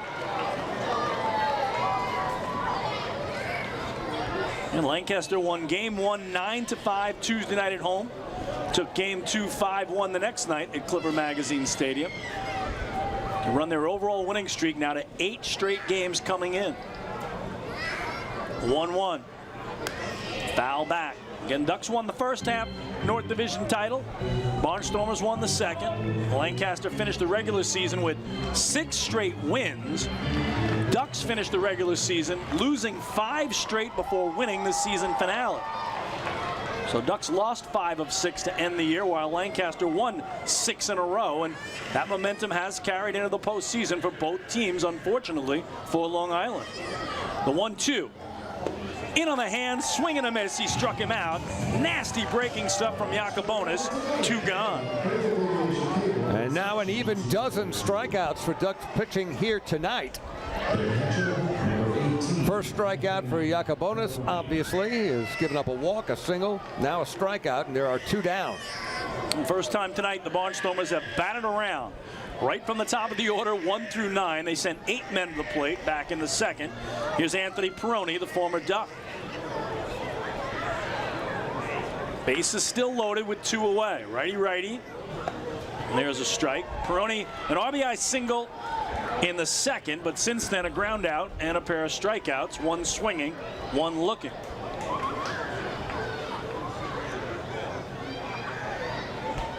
Yakubonis just trying to limit the damage here. Breaking ball on the ground to Joe DeCarlo at third. He'll go the long way to first, and the side retired. But not before Lancaster sends 9 men to the plate. They score 3 runs on 3 hits and 3 walks and leave the bases loaded. Last licks for Long Island. Ducks trying to keep their season alive. They trail it 7-2. Hey fans, I'm the pitcher, Al Albuquerque, and you're watching the Long Island Dons live on FloBaseball. Sayville Ford, the no-fees dealer, has been family-owned and operated for 65 years. Visit their spacious showroom to choose from a giant inventory of new, pre-owned, and commercial vehicles with a free 10-year, 100,000-mile powertrain limited warranty included. Some exclusions apply. Plus, they offer top dollar for trades, and their service department is open until 1 a.m. on weekdays. Sayville Ford, Long Island's Ford giant, is conveniently located off Exit 50 on Sunrise Highway, or visit SayvilleFord.com for more information. Morning, Dan. How was your weekend? Oh, it was awesome. I took my family to a Ducks game and had a blast. The seats were great. We ate a ton of food, and the Ducks won. They even had amazing fireworks. Oh, yeah. They got a good thing going on there. I took friends to Thirsty Thursday a couple weeks ago and had too much fun. They should totally use us in one of their radio spots. You mean like the one we're doing right now? Sure, that works. Ducks Baseball. Good times every time. Get tickets at liducks.com.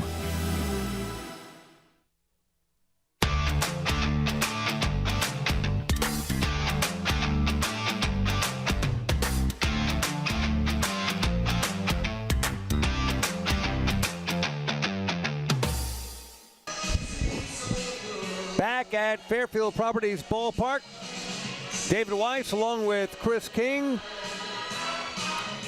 and it's Nick Duran. As in the Duran Run. Duran Run. Nick Duran is the pitcher coming in to try to close it out for the Barnstormers and launch them into the Atlantic League Championship Series. The defending champs going for their second consecutive title. Alex Dickerson, Carlos Castro, Joe DiCarlo, numbers 5, 6, and 7 in the lineup, scheduled to hit against Nick Duran for the Barnstormers. And Duran did come in to the 5-1 victory for Lancaster. In game number 2 this past Wednesday night, he worked a scoreless inning. And he has been asked to close it out by skipper Ross Peoples against the Long Island Ducks. Again, Ducks at 5, 6, 7 in their order. Dickerson, Castro, DiCarlo off the bench. 3 righties available if Wally Backman chooses to go that route. Lou Ford, Scott Kelly, Jonathan Guzman. But what was a 2-run game going into the 9th now has Long Island trailing by 5 because the Barnstormers hung up a 3 spot. And Duran against Dickerson here. Alex tonight 0 for 3 with a strikeout sandwiched in between a pair of flyouts.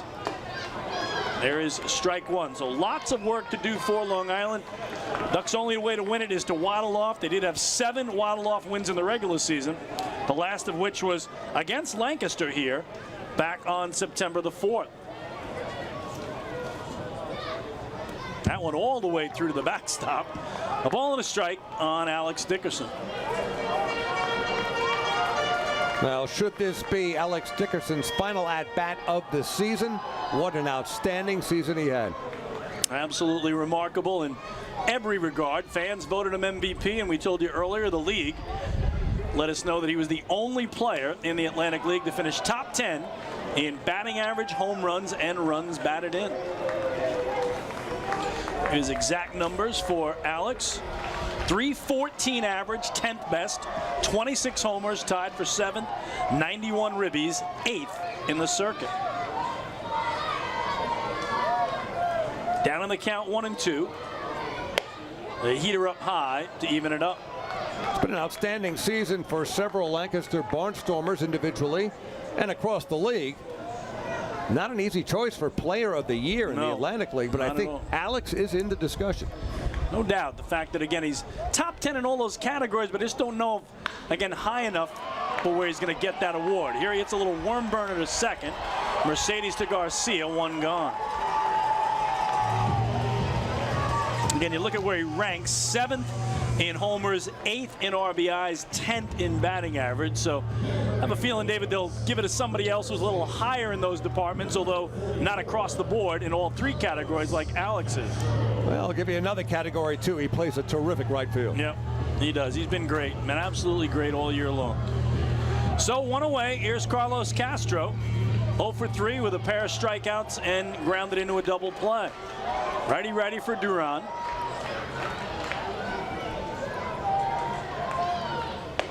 Checked his swing, called strike, says home plate umpire Freddie DeJesus, 0-1. Ducks need at least 5 runs to keep their season alive here. They have only 2 outs to play with. 0-1. 0-2. Well, swinging out of his shoes there was Carlos Castro.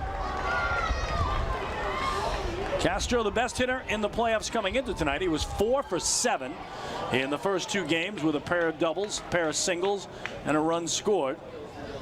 And finished the season red hot. 16-game hitting streak. Carried into the first 2 games, although he has not reached tonight. At 0 for 3, so hits in 18 straight, trying to make it 19 here and give the Ducks a base runner. He's down in the count, 1-2.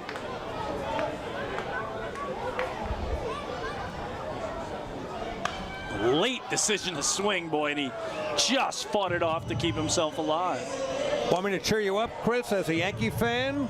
Sure. They beat the Diamondbacks 7-1 at Yankee Stadium tonight. Aaron Judge, 4 for 4, 3 homers, 6 RBIs, and 3 runs scored. Oh, he had never had a 3-homer game prior to this year. Did it once earlier this season, and now has done it again. Wow. Foul back off the mask of Peroni, who, again, just spins around as if it's nothing at all. But wow, that's amazing. It's just a shame, David, it won't mean a thing in the end. Not at all. And I didn't DVR this baby either, so I would like to have seen it. Even as a Mets fan, I do record the Mets and Yankees when I'm not home. I do the same thing. I record every Yankee game just to see moments like that. So when I go home tonight, I will check that out for sure. Yeah, I'll watch the replay, unless it was on. Yeah, I don't streaming. know. You know what? Friday night we might be in trouble. That's right. Could be Prime. Yeah, could be Apple Plus. Could be one of those. Disney Channel. Somewhere. Food Network. Who knows where it is? It is a very difficult landscape. At least you always know your Ducks here on FloBaseball, right? One place to go. We're here every game. Home and away, playoffs, regular season doesn't matter. 1-2. Just got a piece of it again as he hangs in there. Joe DiCarlo waits on deck. Of course, the highlight of Joe's season was getting to catch Robert Stock's no-hitter. One of the many highlights of a terrific season for the Long Island Ducks, whatever happens in the next few minutes. So again, a 1-2 in this righty-righty battle. And he got him. Foul tip held by Peroni. And Long Island's down to their final out. Ducks have struck out 8 times overall in this game. And it lands at the feet and the bat of Joe DiCarlo. So here is Joe. RBI single his first time up tonight. Since then, it's flied to left and popped out to the hill. Can't hit a 5-run homer, so just got to get himself on and try to keep the line moving. There is strike 1.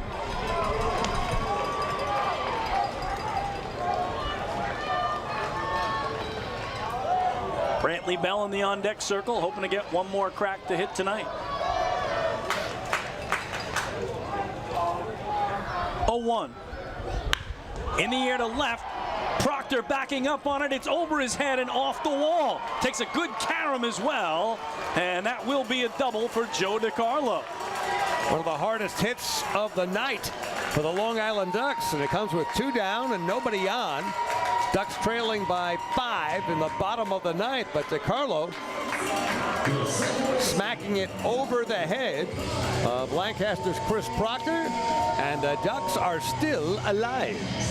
So here's Brantley Bell, 1 for 3 with a run scored tonight. That was a single left in the 5th inning and came home on the Ruben Tejada double down the left field line. So it's got to start somewhere, and the Ducks are hoping for one of the most amazing 2-out rallies ever. As with 2 outs, DiCarlo doubles over the head of Proctor and left and lets Brantley Bell indeed come to home.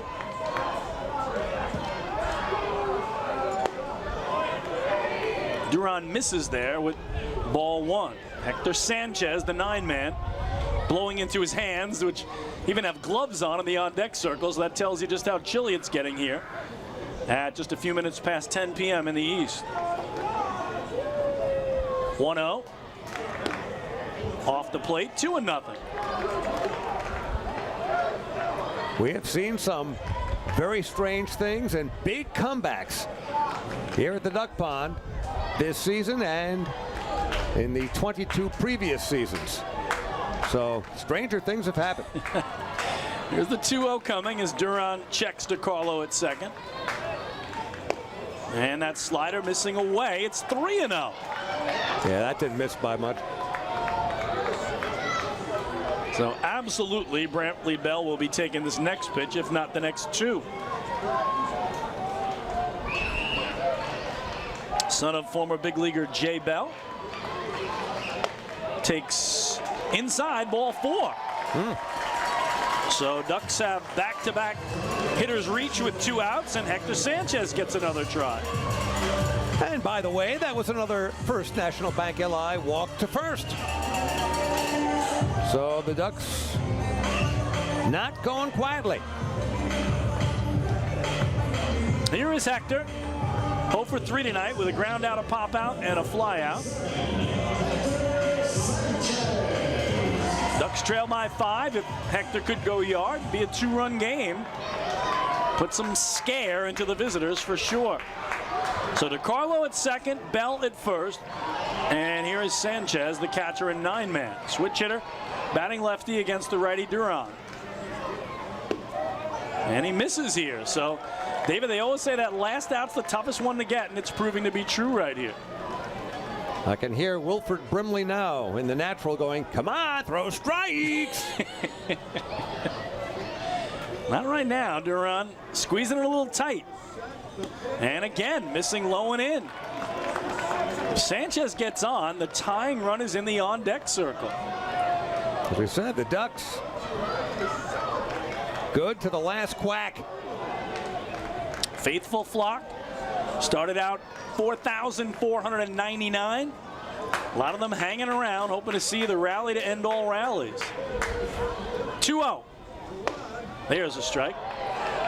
Sanchez properly taking all the way, making Duran throw it over the plate.